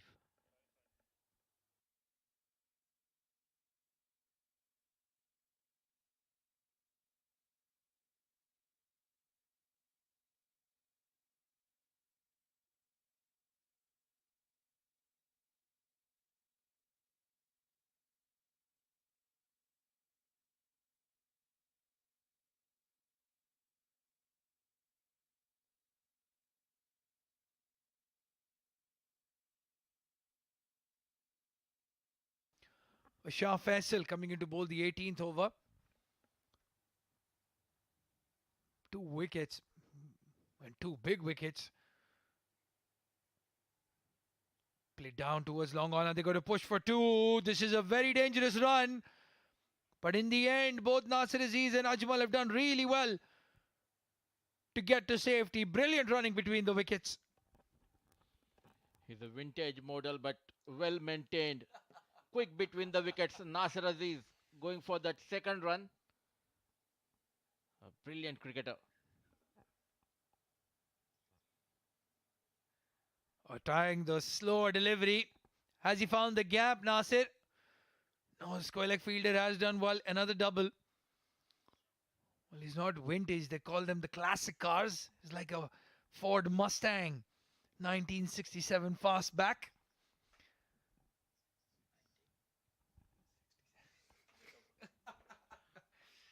That's not his date of birth. Just a correction. 1967 is the model of the car I like the most. A pitch delivery driven straight towards mid off. Long off. They have got 5 runs in 3 deliveries. Ajmal needs to find a boundary here. Anything around 150, definitely the bowlers of Ajman has a chance to fight back. Yeah, well, he fancies his chances to go straight down the ground or towards that cow corner. Yes, he's gone towards cow corner. There a fielder under it. Is it? What a catch! Unbelievable! Brilliant, brilliant effort there at deep mid wicket. It's Ethan, the youngster, and Mohammad Wasim has some competition now, because that could well be the catch of the tournament. What an effort! It was a hit in the gap towards the mid wicket, a slow delivery, nowhere in the frame. Then comes here, a brilliant take by the young lad Ethan. Catch of the tournament on the very first day by the young lad. I'll tell you what, he has done really well to stay inside the rope as well. Momentum could have easily taken him out. Brilliant, in the air, like a hawk. And right, few inches away from the rope. Ajmal has to walk back. This is the fielder's wicket. 121 for 6 now, Ajman. And Abu Dhabi, well, they're pulling out miracles.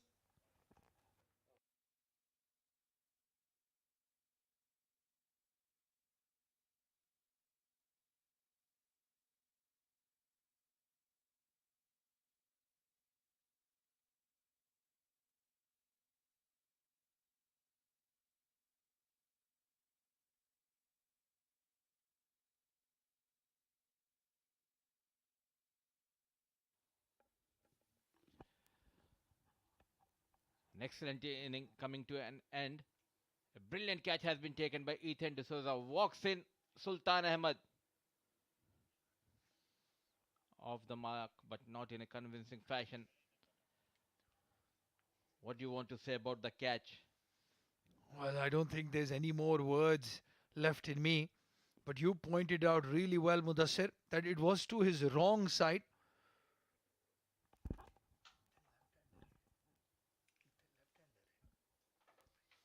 He's a left-handed batsman, but he throws right-handed, Ethan. So for him to go all around and then dive, dive would be a wrong word. Unbelievable effort. Hit straight down the ground for a single. Well, the standards are being set. It's all here on display at the Mazaplay.net. Emirates D20 powered by Fan Code. Over number 18 comes to an end. A great spell from Faisal as well. 3 wickets for him. 123 for 6 now. Ajman.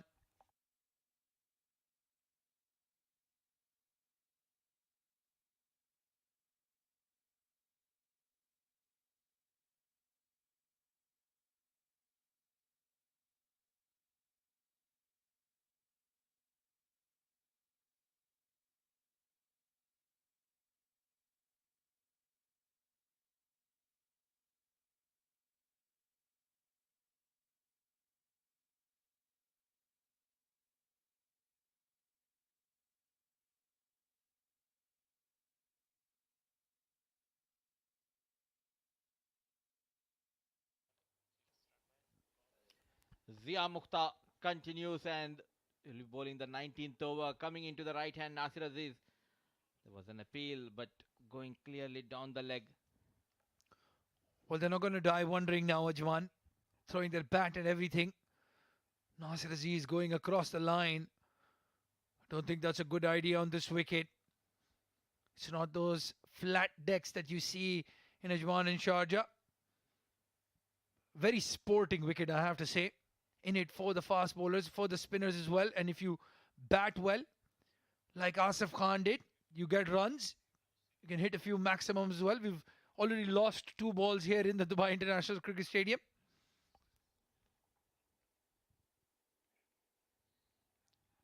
Once again, a fuller delivery, just a single.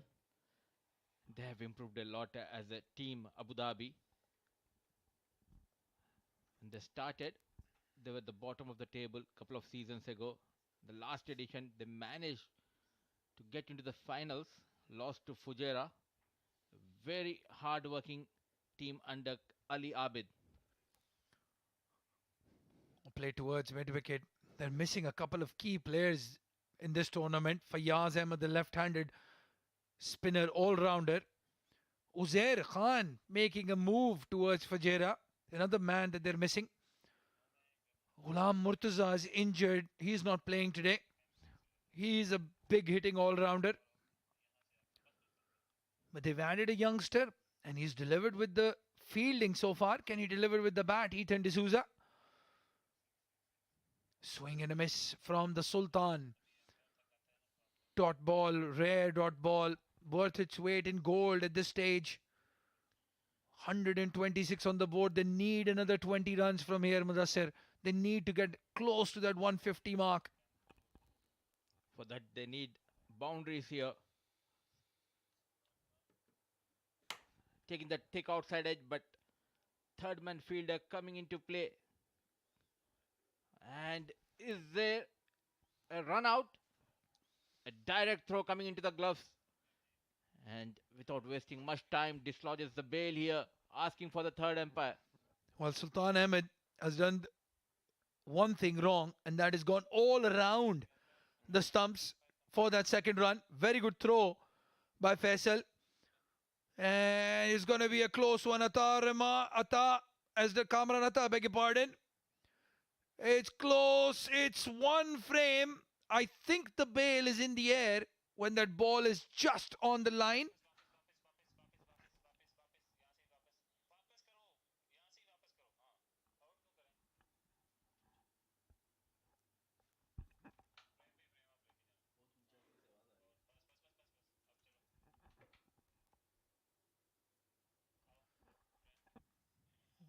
Very close, very close. Is the bail in the air at that stage? That is the question. Just there. Bat on the line. Touch and go. It was a direct throw, but just away from the stumps. It took fraction of seconds. And quick between the wickets. Sultan Ahmed survives. Well, all that effort was just to save one run.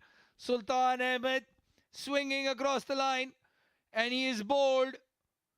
Shah Faisal picks up another wicket, finishes the over with the wicket as well. 3 for 36 on the day for him.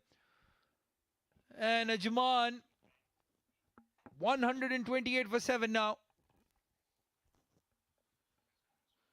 So a straighter delivery going across and misses the line. And walks back Sultan Ahmed, making just 4 runs of 5 deliveries, 128 for 7, 19 gone.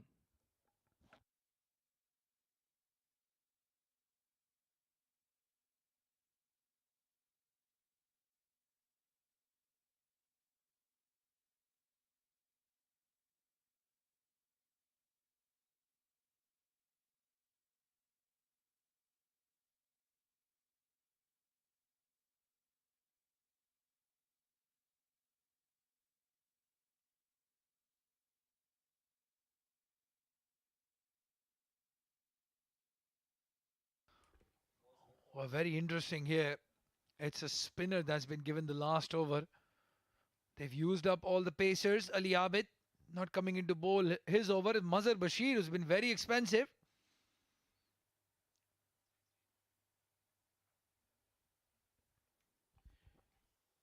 A very first delivery push towards the deep mid wicket, and once again, brilliant run between the wickets by the experienced Nasir Aziz. Too quick. Well, he's not just quick, he's got a supercharger installed as well.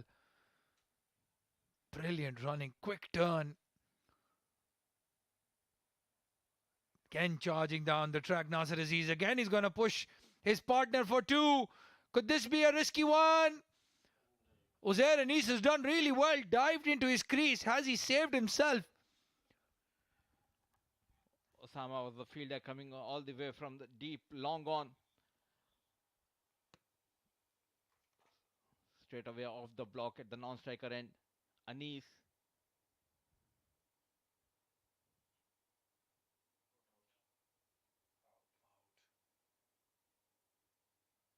Did he survive here? Can we get the other angle? But look at that effort and the dive by Anis. Well, again, the throw just a bit wayward, just a bit. And he had to come around and hit the stumps from behind. Mazhar just there as the stump moved.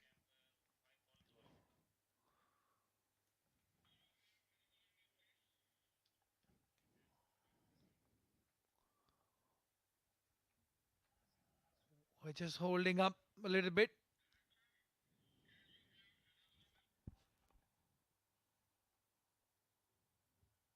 Still waiting for the confirmation of the third umpire. He's taking his time. So 130 for 7. Nasir moves to 21 of 21 deliveries, and it has been given as a not out. So brilliant running between the wickets, and what an effort by Anis. Well, responding to his captain, Uzair Anis. Oh, down the track. This time he stumped Kamran Atta. Silky smooth behind the stumps. That glove work is a sight to watch. And Mazhar Bashir, he might have conceded a lot of runs, but he's taken a wicket. He's gotten a breakthrough in the last over. Nasir Aziz this time trying to come down the track and get a boundary for his team, but what a brilliant glove work by the wicket keeper. Walks back Nasir Aziz, making run a ball 23. It's 132 for 8.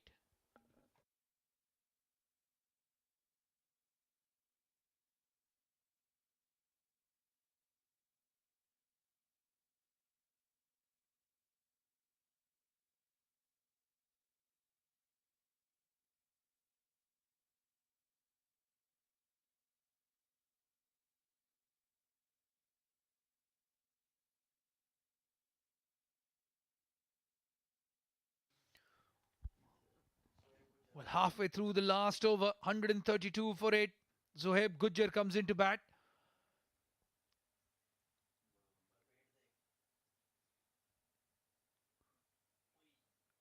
Hit straight back.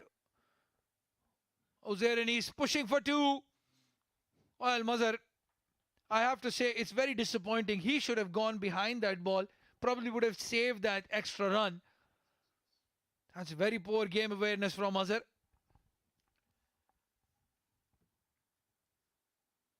Couple of more deliveries left in the over, and the Atta, the keeper, showing him to keep it on the off stump. Once again in the block hole. This time Osama coming very quickly and going back for that second run. Once again the dives comes in. Survives Anis. Well, the running between the wickets. The only thing I can say is both of these are going to be very tired by the time they come into field. Uzair Anis, I'm not sure he's got any more energy left to bowl 4 overs. He's not faced a single delivery, Uzair Anis. And another stumping. Kamran Atta. Unbelievable glove work once again. Unsighted from behind the bowler. And he's taken the wickets out of the equation. Kamran Atta has done extremely well behind the stumps. So way outside the off stump, and brilliant once again behind the stumps. Kamran Atta. At last, Ajman managed 136 for the loss of 9 wickets, and What a contribution by Uzair Anis. Not faced a single deliveries but contributed for the team by running those couple of runs for Nasir Aziz and Zoeb Gujar. Well, he's probably the only batsman in the world who's walking out breathless, having faced 0 deliveries and scored 0 runs. 136 is what Ajman has managed. They will not be very happy, but the situation they were in, having lost the openers quickly, they will take that 136. Team Abu Dhabi walking out, looking like the happier bunch. They have momentum on their side. Very good last over from Azhar. 2 wickets in it and not conceding a single boundary.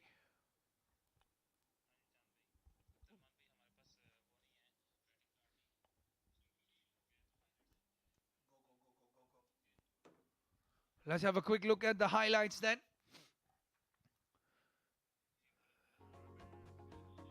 The openers falling cheaply. Outside off stump. Very good catch there by Kamran Atta.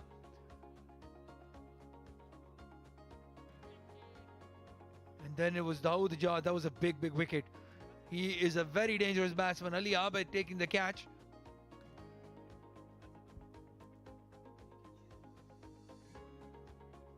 And then Anstanden walks in. He plays some very good looking shots. He was in control of those pull shots, those cover drives as well. Beautiful inside out over the infield. And P.A. Riaz, the off spinner, walked in. Again, breakthroughs, very good fielding. The ground fielding was spectacular. And left arm spinner picking up a wicket as well. Ajman was struggling at that stage. Ajmal walked in. Got a couple of boundaries. Anstanden falling to Ali Abed. It seems the only 2 fielders were Ali Abed and Kamran Atta. Catches, stumpings. P.A. Riaz and Mohammad Mazhar, beg your pardon. The spin twins in the attack. That was the catch of the tournament, catch of the day. Unbelievable from Ethan D'Souza. And then Sultan trying to up the ante, losing his stumps. And then the stumpings. Look at this for glove work. Brilliant, absolutely brilliant. 3 dismissals for Kamran Atta on the day. Well, that's the equation then. Abu Dhabi will need 137 runs in their allotted 20 overs to win their first game of the MazzaPlay.net Emirates D20 powered by FanCode. We'll be back after a very short break for the run chase. Don't go anywhere.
Good evening, ladies and gentlemen, and welcome back to the Dubai International Stadium for the Maza Play Emirates D20 2022, powered by Fancode. Match number 2 in progress between Ajman and Abu Dhabi. And news from the center is that the men in yellow, aka Abu Dhabi, will be chasing a target of 137. Fantastic spin bowling effort there, and brilliant captaincy by Ali Abid, and some absolutely stunning out cricket, especially the catches that they took has reduced the men in purple, aka Ajman, to a very below par score. And joining me in the comm box for what should be a very interesting run chase, it's the one and only Mohammad Rashid. Good evening, sir. Good evening, Ahmed Khwaja. Thank you very much. A very interesting chase, as you said. Ali Abed at the start, at the toss, mentioned that he wanted to restrict Ajman below 140. I think he's got his wish. He most certainly did. Excellent combined bowling effort there. All of his spinners contributed. Even the fast man picked up wickets with the new ball, and now it's over to the batters. Naik Mohammed opening the innings. Average of 26. Strike rate is not too bad. He has a 50 to his name in D20. It's just an early career just yet. And let's see if Zohaib Gujjar, with the new ball in hand, can he produce some wickets early on. Here we go. Good looking punch off the back foot, but straight to that cover point region. Well, the fielding will need to be right on the money here for Ajman, Rashid. Absolutely, very well pointed out. We've seen throughout the day the team which has run well, which has fielded well, has won the match. Fujairah did the same during their game. They ran well between the wickets, and they fielded really, really well. Those two important catches by Mohammad Wasim, and here we saw Abu Dhabi picking up some important catches. Yeah, the fielding standards have really risen for the D20. Chasing it outside off, over the top of cover point, and that has been flashed to the boundary by Naik Mohammed. Very good shot there. Naik reaching out to that delivery, but making sure that he's got enough contact with the bat and hitting it over the point fielder for a very good start for a boundary.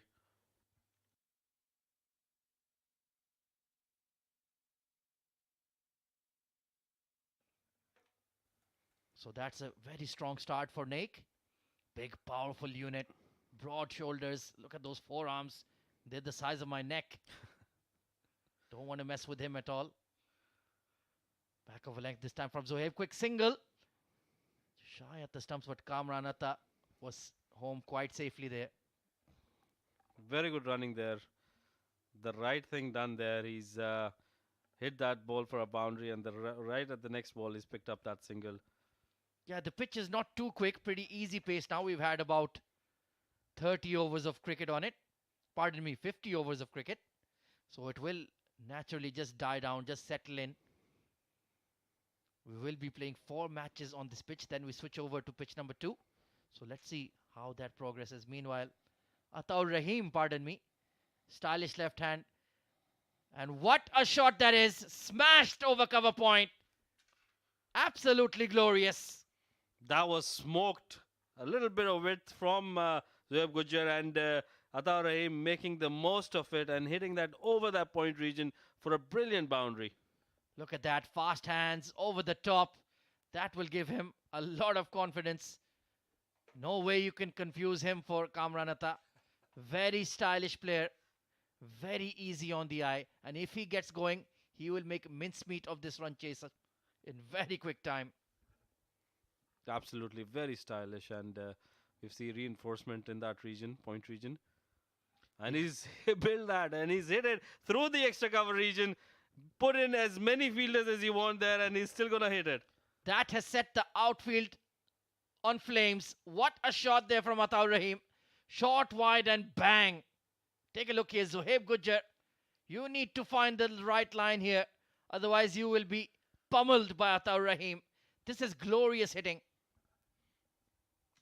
We've seen a lot of difference between the two bowling lineups, where we saw Abu Dhabi, keeping it tight, not giving away any width to the Abu Ajman batters, and getting rewarded for that. Complete opposite here. Width on offer and carted to the boundary 3 times. This time the pull shot comes out. Big gap behind square. And they're going to push for 2 on the throw. Can Naik Mohammed make it? Yes, he can. A brilliant start to the run chase for Team Abu Dhabi. 15 taken off the first over.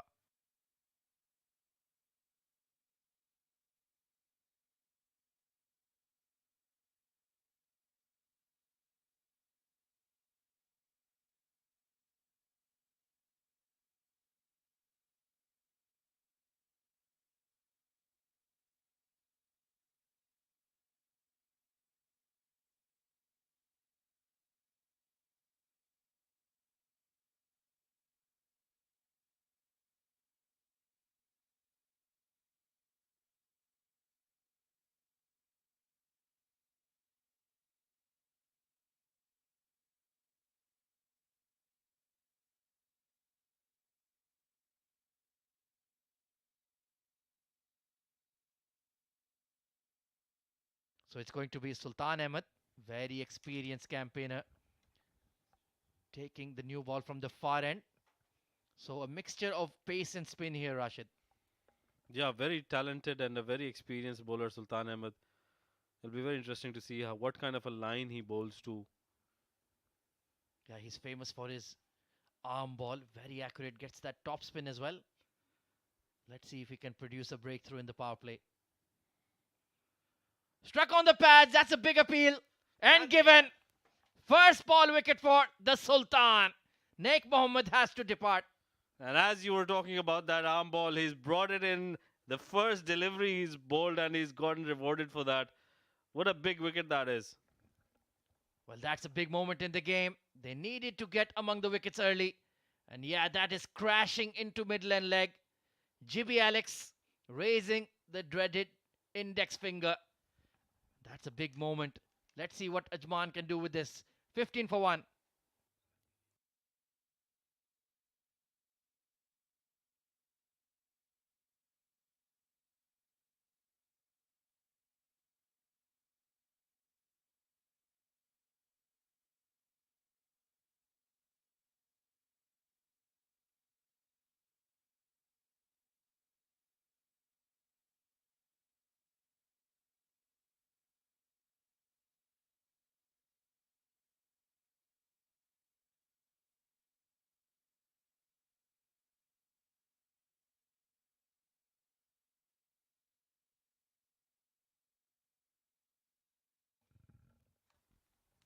So an early wicket going down for Team Abu Dhabi. That will cause some ruffles in the dugout. Oh, big shot this time by Kamran Atta. Goes downtown first ball. Well, that's a statement of intent. What a good shot that was by Kamran Atta. I'm loving this new Kamran Atta. The new uh, shredded Kamran Atta. He's lost about 5 to 10 kilos and he's brought in a lot of good game into this tournament. That was an old-fashioned slap down the ground. And, well, this is a quirk of the scorecard. If you look at it, it says Kamran Atta. It's the Atta and Atta show. Nicely turned around the corner. You have to be careful. Sultan Ahmed is not a bowler you can bully around. He's too clever. He's too shrewd. Absolutely, he's got all the tricks in the book. And Ajman needs to make sure that they field well if they can back their bowlers.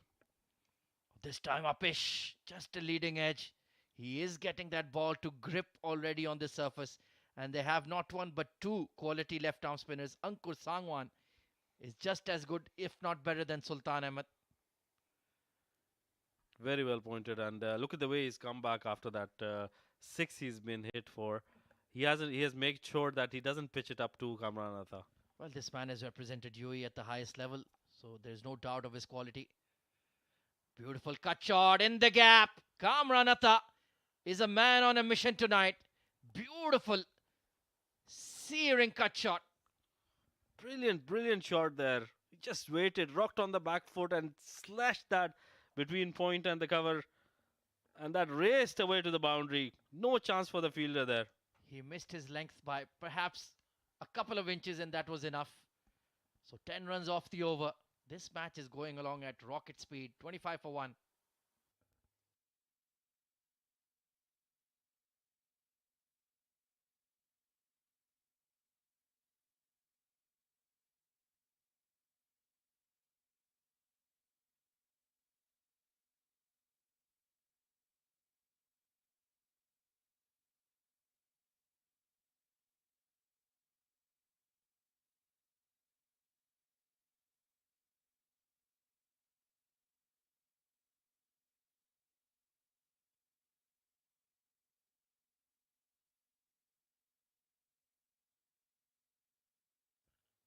Well, the captain has introduced himself into the attack. Nasir Aziz wants to target Ataur Rahim perhaps.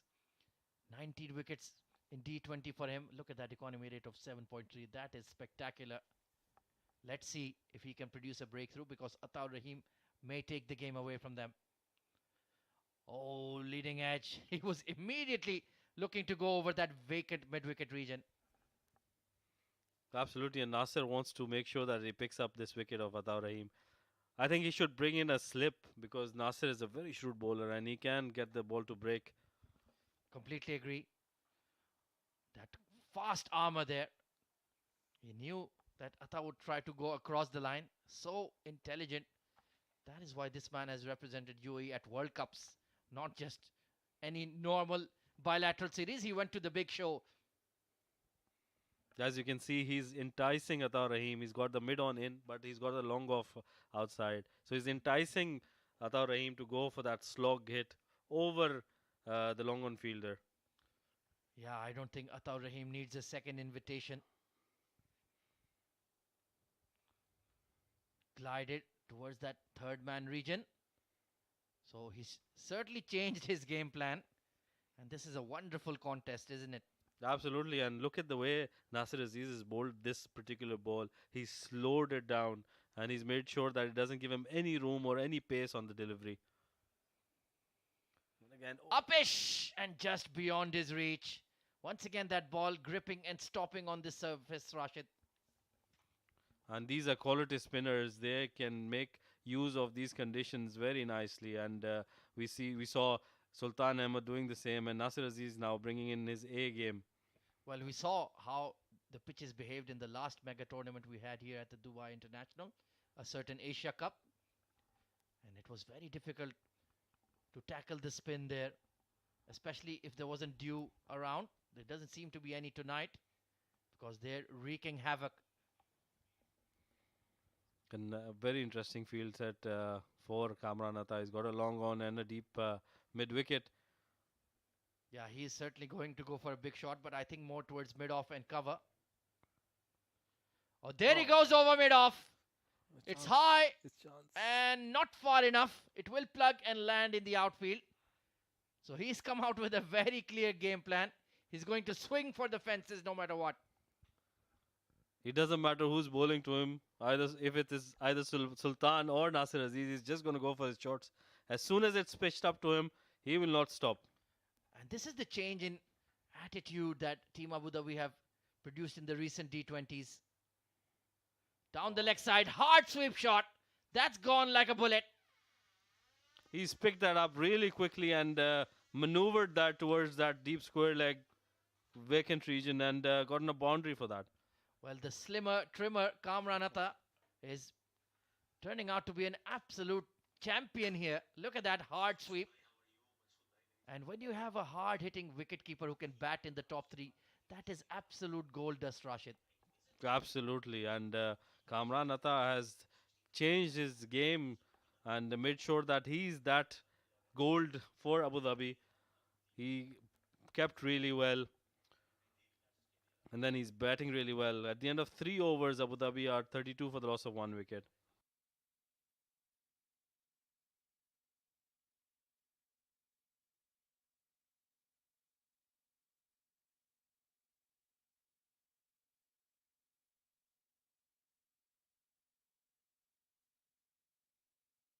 Sultan Ahmed will continue.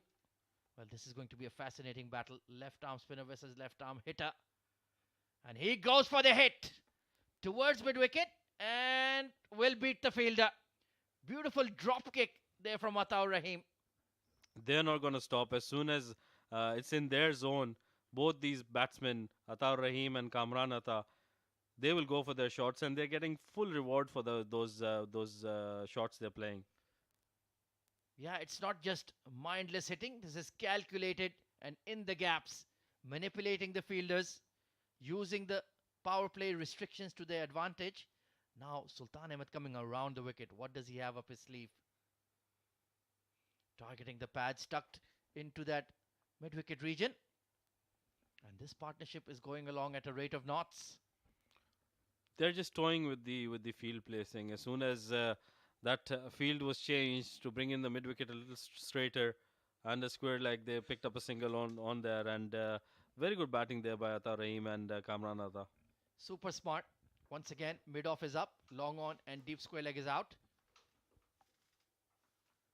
And that hard cut shot straight to the fielder. I think that ball hit him rather than he blocked the ball. Another left arm bowler, Ankur Sagwan. He will have a very big role to play, I reckon. Will they use him in the power play? That's the only question. This time fired in, tucked into that square leg. So they're not getting bogged down. They're not being able to build that dot ball pressure here. Abu Dhabi is running really well between the wickets. Absolutely, and as soon as you get that boundary of the first ball of the over, you make sure that you keep rotating that strike and get the 7-8 runs of the over. Oh, bit of an inside edge there, trying to wristily flick that through the leg side. Despite their aggression, Sultan is bowling really well, only conceded 16. And giving him a lot of respect. 38 for 1 at the end of 4.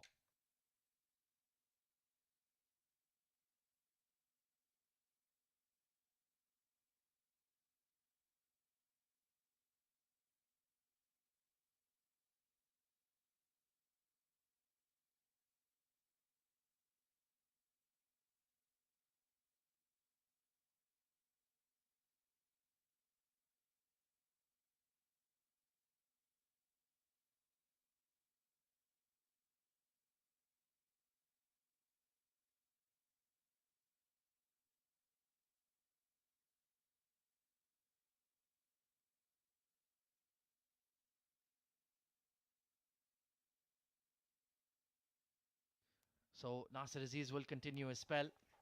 They're just trying to buy a wicket here. Either of the Atas will do. But it's looking ominous here for Team Ajman. You don't want to start the tournament with an L. It can be very difficult to recover. Once again, that hard cut. He has that hand speed, doesn't he? Hits the ball really hard square of the wicket. He's got a very good hand-eye coordination. We saw the first ball he hit Sultan Ahmed for a straight 6. That was all coordination between the eyes and the hands. This time, well, Nasser Aziz, he's too shrewd. He saw him stepping out and just bowled it slowly. And nothing Kamran Atta could do. He's really itching to go after the bowlers here. Very clear mindset, very clear approach. 17 of 11 so far. And, oh, that was hit hard once again, but straight to extra. These are the few dot balls you were talking about. I think something will give in now. They are not used to playing too many dot balls, the Abu Dhabi team. Yeah, I think he might just go aerial. Forget about piercing the field. Just slap it over the top if you can. There you go. Bang! Over mid-wicket for 6. That is a monstrous hit. New balls, please. That one is not coming back. How did he hit that one? That was so well timed. I did not expect that to go all the way for a 6. Well, all I saw was a blur of white flying towards those stands. And it's a flat 6. Bang over the rope. 23 of 13. This man is taking the game away from Team Ajman. Fantastic clean hitting. And that hard sweep comes out. Good stop at square leg in the circle. That was a certain boundary. And that was Ankur Sangwan again, I think. This is the second time he stopped the ball by with his body. Well, he's improved his fielding by at least 500% since the first time I saw him.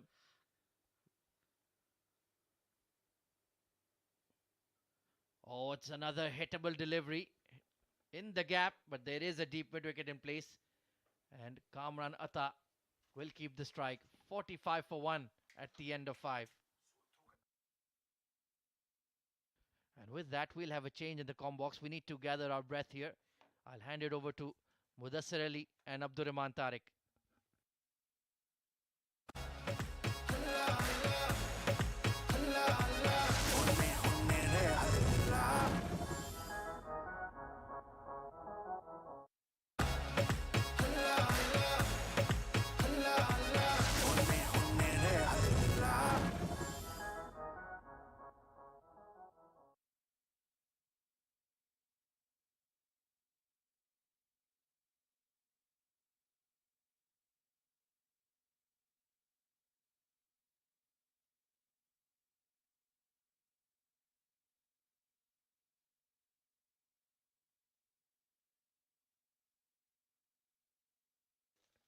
Thank you. Mohammad Rashid and Ahmed Khwaja. What a start from Abu Dhabi. What a counter punch. 136. Well, it's looking like a cakewalk now. Can they continue this beyond the power play? Ankur Sangwan comes into the attack. And Atta, Kamran Atta, beg your pardon, doesn't care who the bowler is. First ball, straight down the ground for a maximum. Cricket is an easy game, Mudassir. And with that monstrous 650 comes up for Abu Dhabi.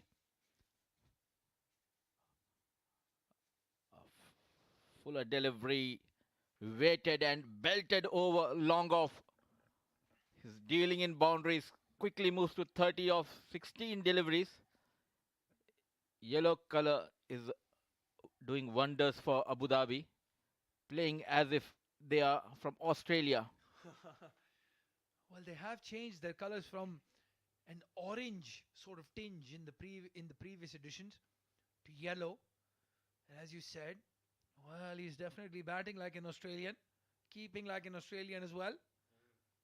Kamran Atta, unbelievable transformation in the past few seasons for this man. Well bowled that time, just pulling his length back. Ankur Sangwan, he's not used to that treatment. First ball hit straight down the ground for a maximum.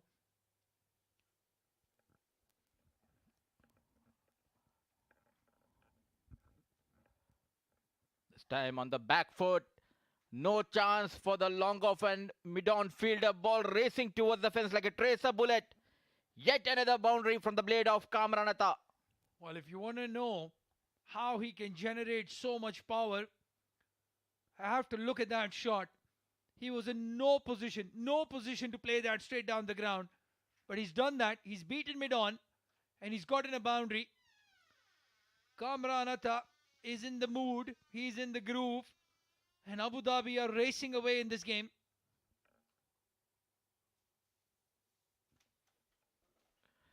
This time played on the back foot, hard towards the cover fielder.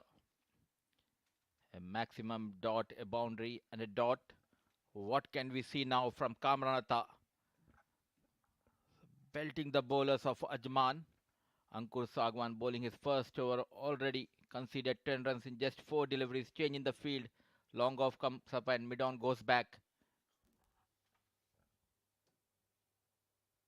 Again trying a similar shot. This time he will get the single. Kamran Atta with the bat that says boom boom on it. And the way he's batting, well, he's going to be breaking some batting records, that's for sure.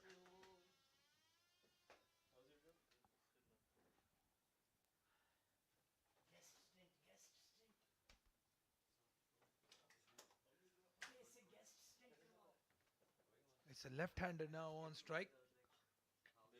And a rare dot ball. Expensive over from Ankur Sangwan. 11 coming off it. 56 for 1 now, Abu Dhabi.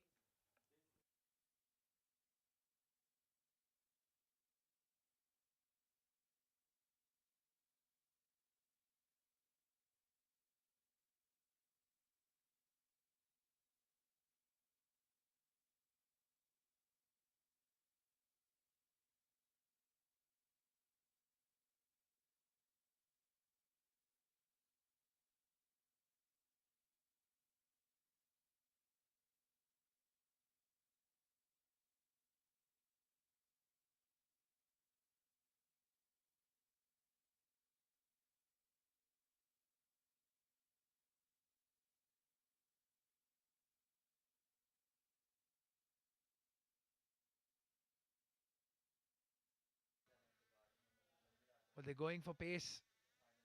The spinners after the power play taken off. And I guess that's a good idea because Kamran Atta is enjoying himself against the spinners.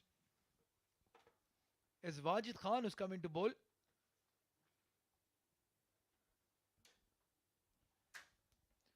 What a power play. What a start. 56 for the loss of just 1 wicket. They can nudge and nurdle it now. The required run rate is below 6 and over. And that does not matter to Kamran Atta. He's in a hurry. He wants to get on that bus and go back to Abu Dhabi. 60 on the board. Kamranatha racing to 39 of 21. What a knock by the champion. A width offered on the back foot, cut hard towards the deep backward point. A brilliant batting performance by Kamranatha. This time in the slot, played down for a single. He moves into the 40s now, Kamranatha. Oh, there might be an hour away from here, but he's in a rush. He wants to take a nap all the way to Abu Dhabi and do it quickly. The dugout looking very comfortable, very confident. Abu Dhabi.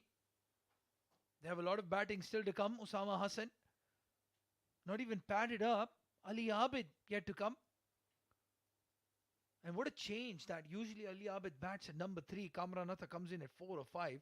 They've sent him up at number 3 to wrestle the initiative. And what an initiative he's done as well. 40 of 22, batting at almost 200 strike rate. And he's taken the pressure off Ataur Rahman as well. Showing the leadership skills here. Ali Abid. A wayward delivery down the leg. Helped over. Fine leg. Second boundary in this over. Runs are leaking here. Well, the left-hand, right-hand combination is bothering Ajman. That's for sure. That would have been a very good delivery to the right-hander. But it was a rank poor delivery down the leg side. And he helped it over that fielder. Runs coming from both sides. Runs coming quickly. They're going at 11 and over.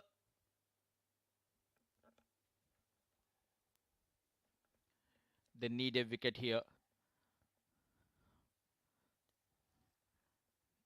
Racing towards the target, Abu Dhabi. Once again, a poor delivery manages to put the wood on the ball. A slow outfield. Quick between the wickets, Atta and Kamran. 3 runs has been taken. Expensive over. Oh, very good running between the wickets. And yes, you're right. The outfield does seem to have slowed down a bit. Maybe some dew settling in. Remember, this Dubai International Cricket Stadium, the Ring of Fire, is a closed stadium. Not a lot of cross breeze. So once it gets cooler in the evening, dew plays a very important role. And that's why Abu Dhabi wanted to chase. And that's why they're on the charge right now.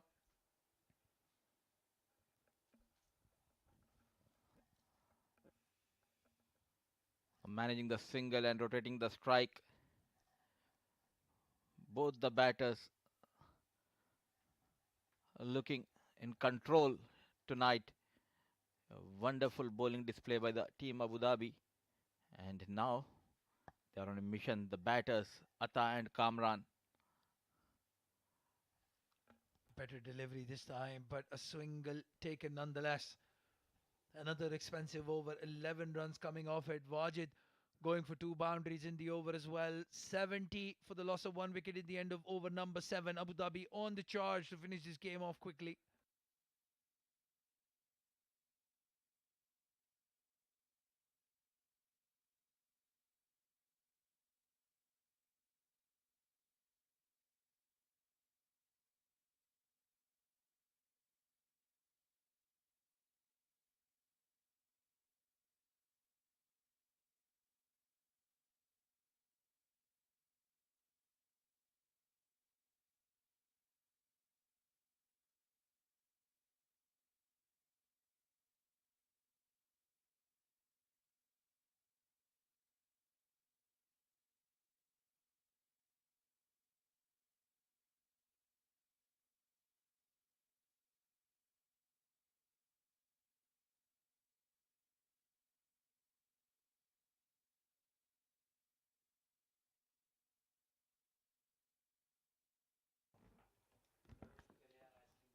Ankur Sangwan back into the attack.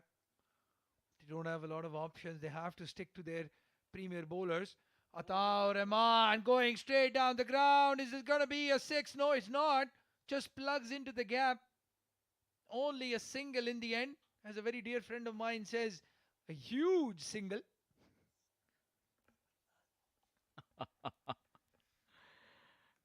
It was played in the gap. was in the air for quite some time. Just a single has been taken. Kamran batting beautifully on 41. Just 66 needed of 77 balls. Well, again, a slap more than a cover drive from Kamran Atta. Well, if you look at the scorecard right now, it's Kamran Atta batting. 41 of 24 for him. Ataur Rahman, 22 of 16. What a partnership this. Second over, first ball. Naik Mohammed fell to Sultan. At that time, you thought Ajman had an opening. Kamran Atta had other ideas. Again, gives himself room, goes straight down the ground. Is it going to be a boundary? Yes, it is. What a clean hit. Long on. Had to move maybe about 5 paces, no more than that. But that was hit with supreme power. Once again, and the back foot, and look at that power generated. It was just, I think, on just couple of feet away, and yet again he finds the boundary this time on the back foot towards the deep point. Just a single. We're talking about Fujairah and Sharjah, but this is the team to look in this edition, Abdul Rahman. Well, absolutely. You're talking about them losing the final in the last edition. I'll tell you what, I remember that they reached the semi-final of the D10 as well. Abu Dhabi, they've been on the upward trend ever since Ali Abed has taken over the captaincy. Oh, he's gone down on one knee and he has deposited it over mid-wicket for a maximum. Ataur Rahman says, Kamran Atta, whatever you can do, I can do as well.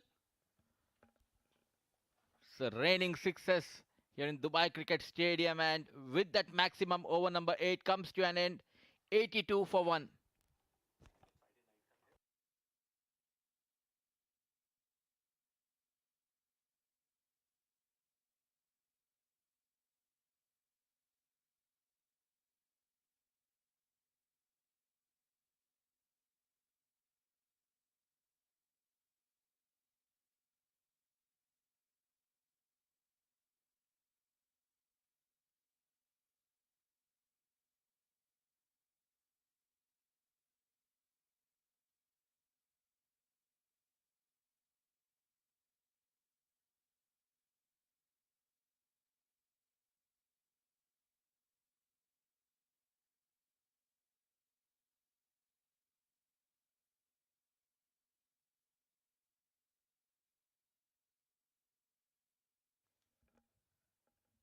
Another bowling change.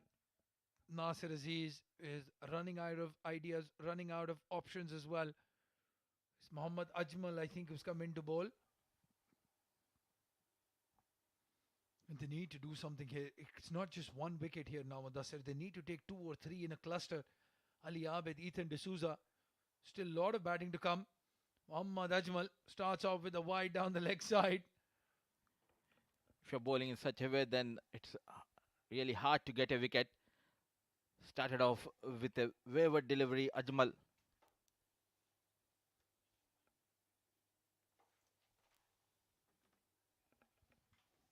We come in.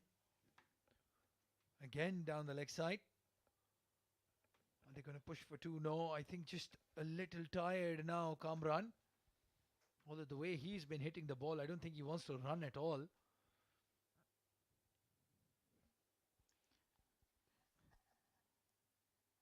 Look at that 6. A treat to watch. The left-hand batter.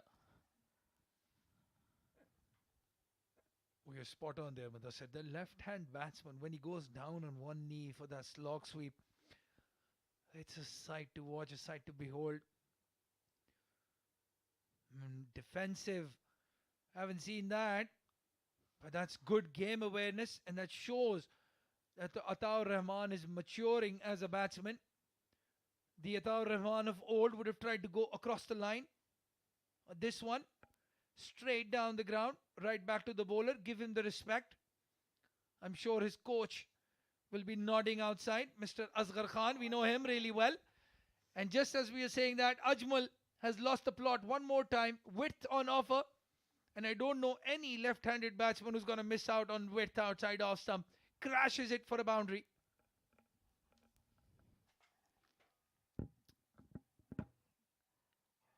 Width offered, waited on the back foot, pierced between the point and short third man. A brilliant batting display by Atta. Moves to 32. Once again on the back foot, but this time finds the fielder. A dot delivery. Not getting carried away the way they have started here. Ataur Rahman looks like a refreshed edition. Ataur Rahman 2.0 on display. Very calm, very collected. Walking down the track, trying to throw the bowler off his game. Gets a single. Another expensive over.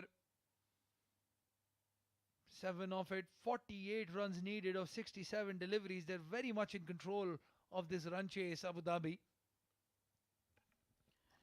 The best part of this innings of Atta so far is he's playing on the merit, not going across the line.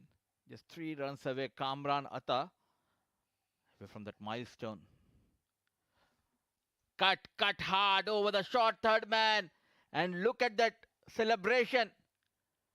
With that boundary comes a 50 for man in form, Kamran Atta. Well, he's a character. He is dynamite, Kamran Atta. He enjoys his cricket. He loves this game. Behind the stumps or in front of the stumps, he's the man of action. 93 for 1 of 9 overs, Kamran Atta. More than half of the runs, 51 of 29. Let's have a quick look at the highlights of that 50. That was the first ball he faced. And that was the gauntlet thrown towards Ajman. Another hit. He enjoyed himself in the power play against the spinners. Some innovative shot making. Boundaries and sixes galore. 6 boundaries, 3 maximums in the 50. Ankur Sangwan again greeted with the first ball 6. He doesn't like left arm spinners, Kamran Atta. Hit straight down the ground as well. Wajid came in and was treated with disdain as well. And this was the way he brought up his 50. He's deserved that luck. He's deserved the chance. Nasir Aziz coming in. And he shoulder bars the umpire. Is this a rugby match, Mudassir? GBLX is the umpire, a former rugby player. Gently pushed towards the short third man, quick between the wickets. It's not about the hard hitting running between the wickets has been excellent between Atta and Kamran. Well, we know the rule that if the bowler had disturbed the stumps, it would have been a no ball. What's the rule if he hits the umpire before bowling? Yellow card. Yeah, yellow card. He gets a yellow card. Yeah, it's a and next football time- fever. So definitely an yellow card. Red card and Nasir Aziz is off. Be careful, young man. Oh, this time again in the slot. Is going in the air. 1 bounce, 2 bounces into the fence for a boundary. 98 on the board for Abu Dhabi. 55 for Kamran Atta. What a knock at number 3. So no stopping tonight for Kamran Atta. This time going on down on one knee and finding the gap between long on and mid wicket. A 1 bounce 4. Playing his shots on the back foot over the extra cover. Is it a maximum? Yes, it's a maximum from the blade of Kamran Atta. Well, this is only day 1. This is day 1 of the Maza play Emirates D20. And I have no words left to explain this shot. On the back foot, over extra cover for a maximum. Nasir Aziz is under pressure. Ajman is under pressure. And then he teases them. He teases them by taking a single to cover. What a knock. What a champion this guy is. riding high on confidence after that stint with the team Abu Dhabi in Abu Dhabi T10. Looking completely different. Kamran Atta.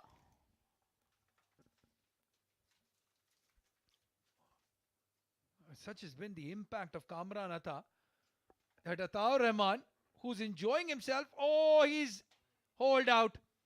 Well, I have to say that's very disappointing. They got the runs in the over. He didn't need to do that. He wanted to match Kamran shot for shot, and in the end, he's thrown his wicket away.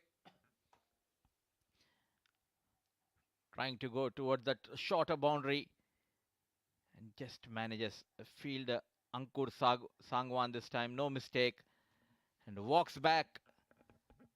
Atta after batting brilliantly for his 34 of just 23 deliveries with the help of 5 fours and one maximum, it's 105 for 2.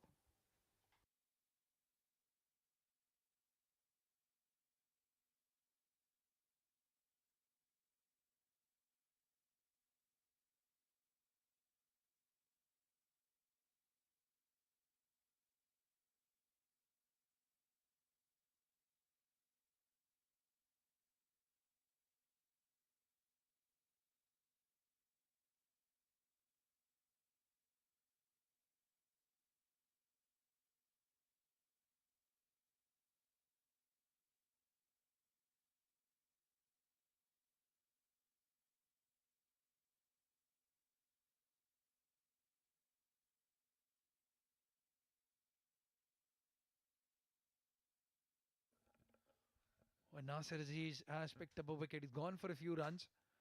And last ball of the 10th over coming up at the halfway stage. Abu Dhabi already well and truly in the driver's seat. Ali Abid, the captain, now walks in. 32 more runs needed. And 61 deliveries to go. A dot ball to end the over. A successful over for Ajman. 105 for 2 at the end of 10 overs.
At Abdurrahman. Yeah, I'll take heart from the performances of the likes of Fujairah and Sharjah as well, who didn't look their fluid best. They have a very good bowling lineup, Abu Dhabi. That's the trick that they've missed in the past few editions of this D20. Kamran Atta playing it in the air. He's not going to hold back. They've lost Ataur Rahman. He's not thinking about that. He's going to play his shots, isn't he?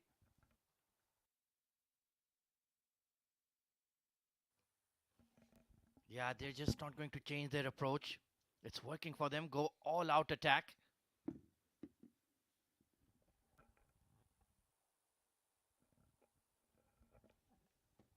But of course, Nasir Aziz did mention at the toss that they're missing a couple of their key fast bowlers. That will boost their ranks for further down the D20. Because I don't see an issue in the batting. The top six, it's chock a block full of top quality players. They just need to put it all together. Yeah, Ajman's challenge has been consistency. At one stage, we've seen the likes of Asif, Lala, and Ali Khan play for Ajman, but not deliver. Sultan, a regular of this team as well. Shiraz Pia is probably one man who's missing in that bowling lineup. His impact with the new ball cannot be discounted at all. Yep, he was exactly the person I was referring to. Big shot down the ground once again. And it's going the distance. Kamran Atta is dealing in sixes. I'll tell you what, he is in a rush. I think he's feeling a bit cold outside as well. It's nippy. He's wearing a sweater, but he wants to get in the dressing room quickly as possible. And this is Sultan Ahmed he's facing. He has absolutely no respect for your reputations tonight. He could care less.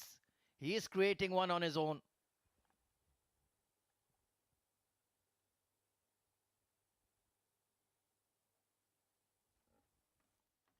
Dot ball to conclude the 11th over then. Kamran Atta, 69 of just 34 deliveries. 35, beg your pardon. A fabulous innings. 113 for 2 at the end of 11.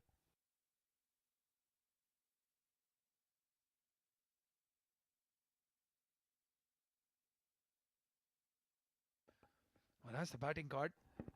Nick Mohammed got a boundary. And then LBW to Sultan.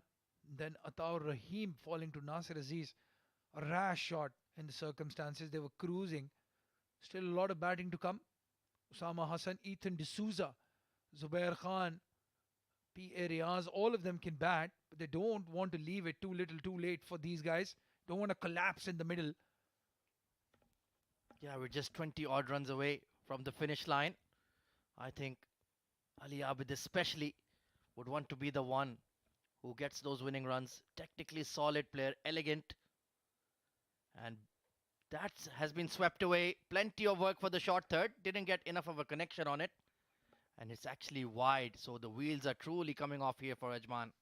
Oh yeah, down the leg side. Nasir Aziz coming back into the attack after the wicket. With the right-hander, slightly different challenge. Nasir Aziz is very good against left-handers, but does struggles with his line against the right-handers. And 3 runs gifted to Abu Dhabi. Big shot from Ali Abid towards the leg side. It's a 6. That was a 6 right off the blade. Well, he needed just a couple of sighters, Ali Abid. One ball in the slot. And he's loosened up. Gone down on one knee. Dispatched it over square leg for a maximum. Well, the yellow storm from the capital are knocking out Ajman here. This has been a commanding show. A power show from Team Abu Dhabi. They have gotten a lot of people to sit up and take attention. Big hoik on the leg side once again, but there is some protection. And who would have thought they would start this tournament with such a bang? Well, they're setting the standards, that's for sure. I do feel they are one batsman short, Abu Dhabi. They're missing Fayaz Ahmed right there in the middle. A left-hander with a lot of experience.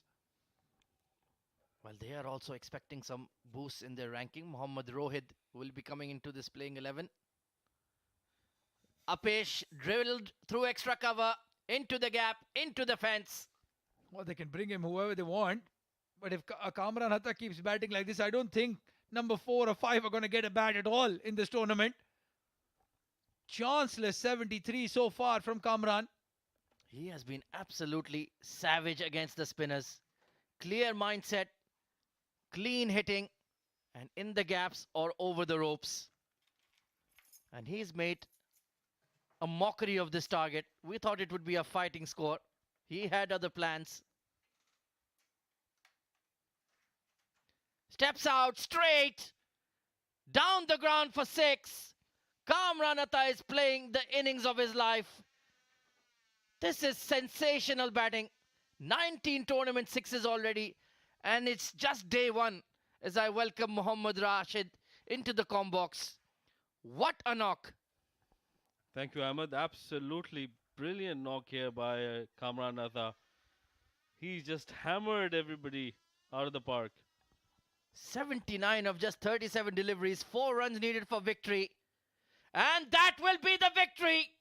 Sealed with a 6. 85 of just 38 deliveries. My goodness, what a match. Absolute entertainment there by Kamranatha. Brilliant shots all around the park. He's got the winning runs, and rightly so, well deserved. Well, this has been some sort of hurricane innings from Kamranatha. First of all, contributing with the gloves, some brilliant catches, stumpings, and then 85 bludgeoned against Team Ajman as Abu Dhabi romped to victory by 8 wickets.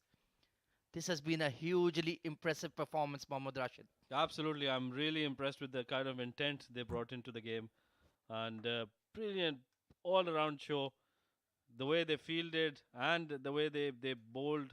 And now, as they finish the game in just 11.5 overs. Net run rate has taken an absolute beating for Team Ajman. And a big boost for the men in yellow. Ali Abid, big smile across his face, and why not?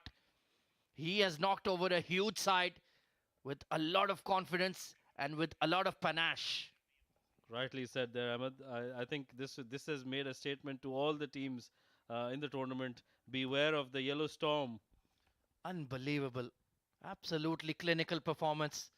Kamranatha rightly taking all the plaudits. He's batted out of his skins. But what an entertaining day 1 of Emirates D20 we've had so far. First, it was the Asif Khan show. And then later in the evening, Kamranatha just took over the match single-handedly and dominated right from ball 1.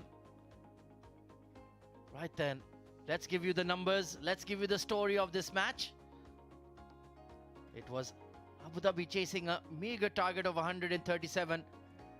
34 of 23 for Ataur Rahim. He played a pretty sparkling knock. But Kamranatha take a bow. 85 of just 38 deliveries as they gunned down this target in less than 12 overs.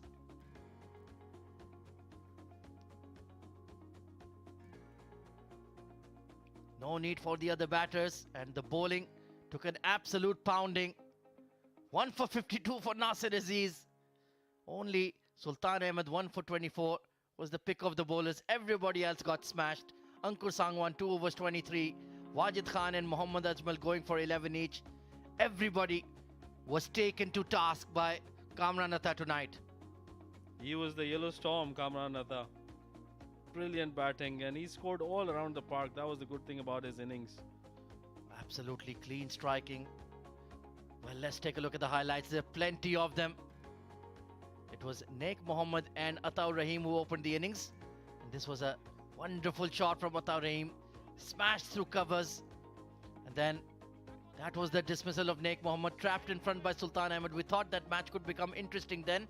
But then Kamranatha, first ball, slammed down the ground for 6, and that set the tone. Sultan Ahmed tried his best, but anytime he dropped his length, he was smacked through the covers by Kamranatha. He was so devastating against spin. Nasir Aziz introduced himself early, and Kamranatha introduced his bat with a 6. Ankur Sangwan then came in and was taken downtown for a mighty maximum. He just kept clearing the fences for fun.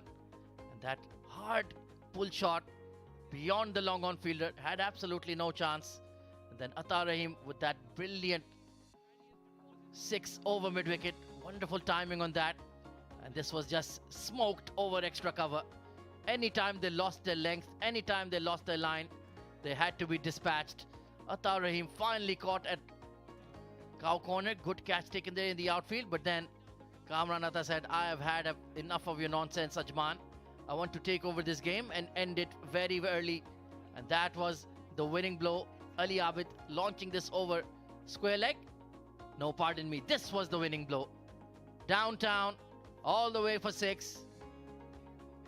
And then one more for good measure. Down on one knee. See you later. It's victory for the men in yellow. Sealed, signed, sealed and delivered by Kamran Ratat. Well, that's the match summary for you. Ajman invited to bat first and they could only manage a score of 136 for 9 in the allotted 20 overs. Mohammad Ajmal 38 of 32.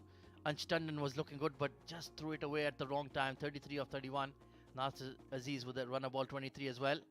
It was Shah 3 for 36 who was the pick of the bowlers. P.A. Riaz bowled really well as well, 2 for 15. And Mazhar Bashir 2 for 32. That last over of his was exceptional. And Abu Dhabi in response, chasing this target down in below 12 overs. Kamran Atta 85 not out of 38 was clearly the standout performer. Atta Rahim chipped in was 34 as well as Abu Dhabi romped to victory by 8 wickets.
Well, good evening, ladies and gentlemen. Welcome to the post-match presentation for the game number 2 between Ajman and Abu Dhabi.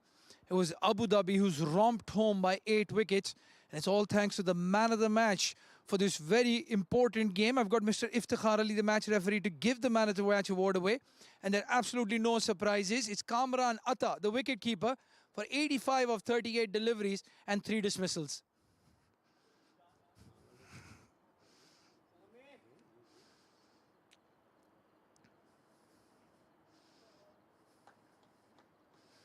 Kamran Atta, the showman, wanted to have an interview before the prize. Kamran भाई आपने पहले wicket keeping की, उससे थोड़ा सा idea हो wicket कैसे, क्योंकि उनसे तो बैटिंग हो ही नहीं रही थी बिल्कुल, आप तो पहली बॉल पे छक्के मारी जा रहे थे. सबसे पहले मैं अल्लाह का लाख लाख शुक्र अदा करता हूँ. और सेकंड, जब विकेट कीपर पीछे विकेट कीपिंग करता है तो उसको बॉल की जजमेंट का अंदाज़ा हो जाता है. तो इस वजह से मुझे थोड़ा आइडिया था और मैं पॉजिटिव खेला. मेरे कोचेज़ ने और मेरे कैप्टन ने मुझे कॉन्फिडेंस दिया और जिसका नतीजा देख लें आप. यूजुअली हमने देखा है पिछले भी कुछ एडिशंस में कि आप नीचे से आके ज़रा हिटिंग या फिनिशिंग करते हैं। अली आबिद कभी 3 नंबर पे आते हैं, कभी कोई और, मगर अब मुझे लगता है एक स्टैंडर्ड प्लान है। ये लास्ट 2-3 गेम्स में आप नंबर 3 पे आके काउंटर अटैक कर रहे हैं। जी, टीम और मैनेजमेंट ने मुझे कॉन्फिडेंस दिया हो कि आप नंबर 3 पे जाएं और अपना फुल खेलें, कोई प्रेशर नहीं लेना, कुछ भी नहीं लेना, अपना थ्रू आउट जाओ, पॉजिटिव खेलो। और अल्हम्दुलिल्लाह मैं अपनी गेम खेलता हूँ, अल्लाह मियाँ परफॉर्म करवा रहा है। अच्छा, आपसे एक बड़ा सीरियस क्वेश्चन पूछने वाला हूँ मैं। आपको बैटिंग ज़्यादा अच्छी लगती है या आपको विकेट कीपिंग? क्योंकि आप स्टंपिंग पे ऐसे सेलिब्रेट करते हैं जैसे आपने 100 मारा है। विकेट कीपर मेरा पैशन है शुरू से ही मेरा पैशन है और मैं इसको बड़ा इंजॉय करता हूँ। तो बैटिंग भी इंजॉय कर रहा हूँ, लेकिन कीपिंग मेरी स्पेशलाइजेशन है। Wish you all the best, very well played and congratulations for the first win. Thank you so much, thank you. Well, there you have it. That's us from the presentation ceremony. A very big win for Abu Dhabi. And we'll be back tomorrow for more games. So don't go anywhere. Come back tomorrow for the MazzaPlay.net Emirates D20 powered by FanCode. Wishing you all a very good evening.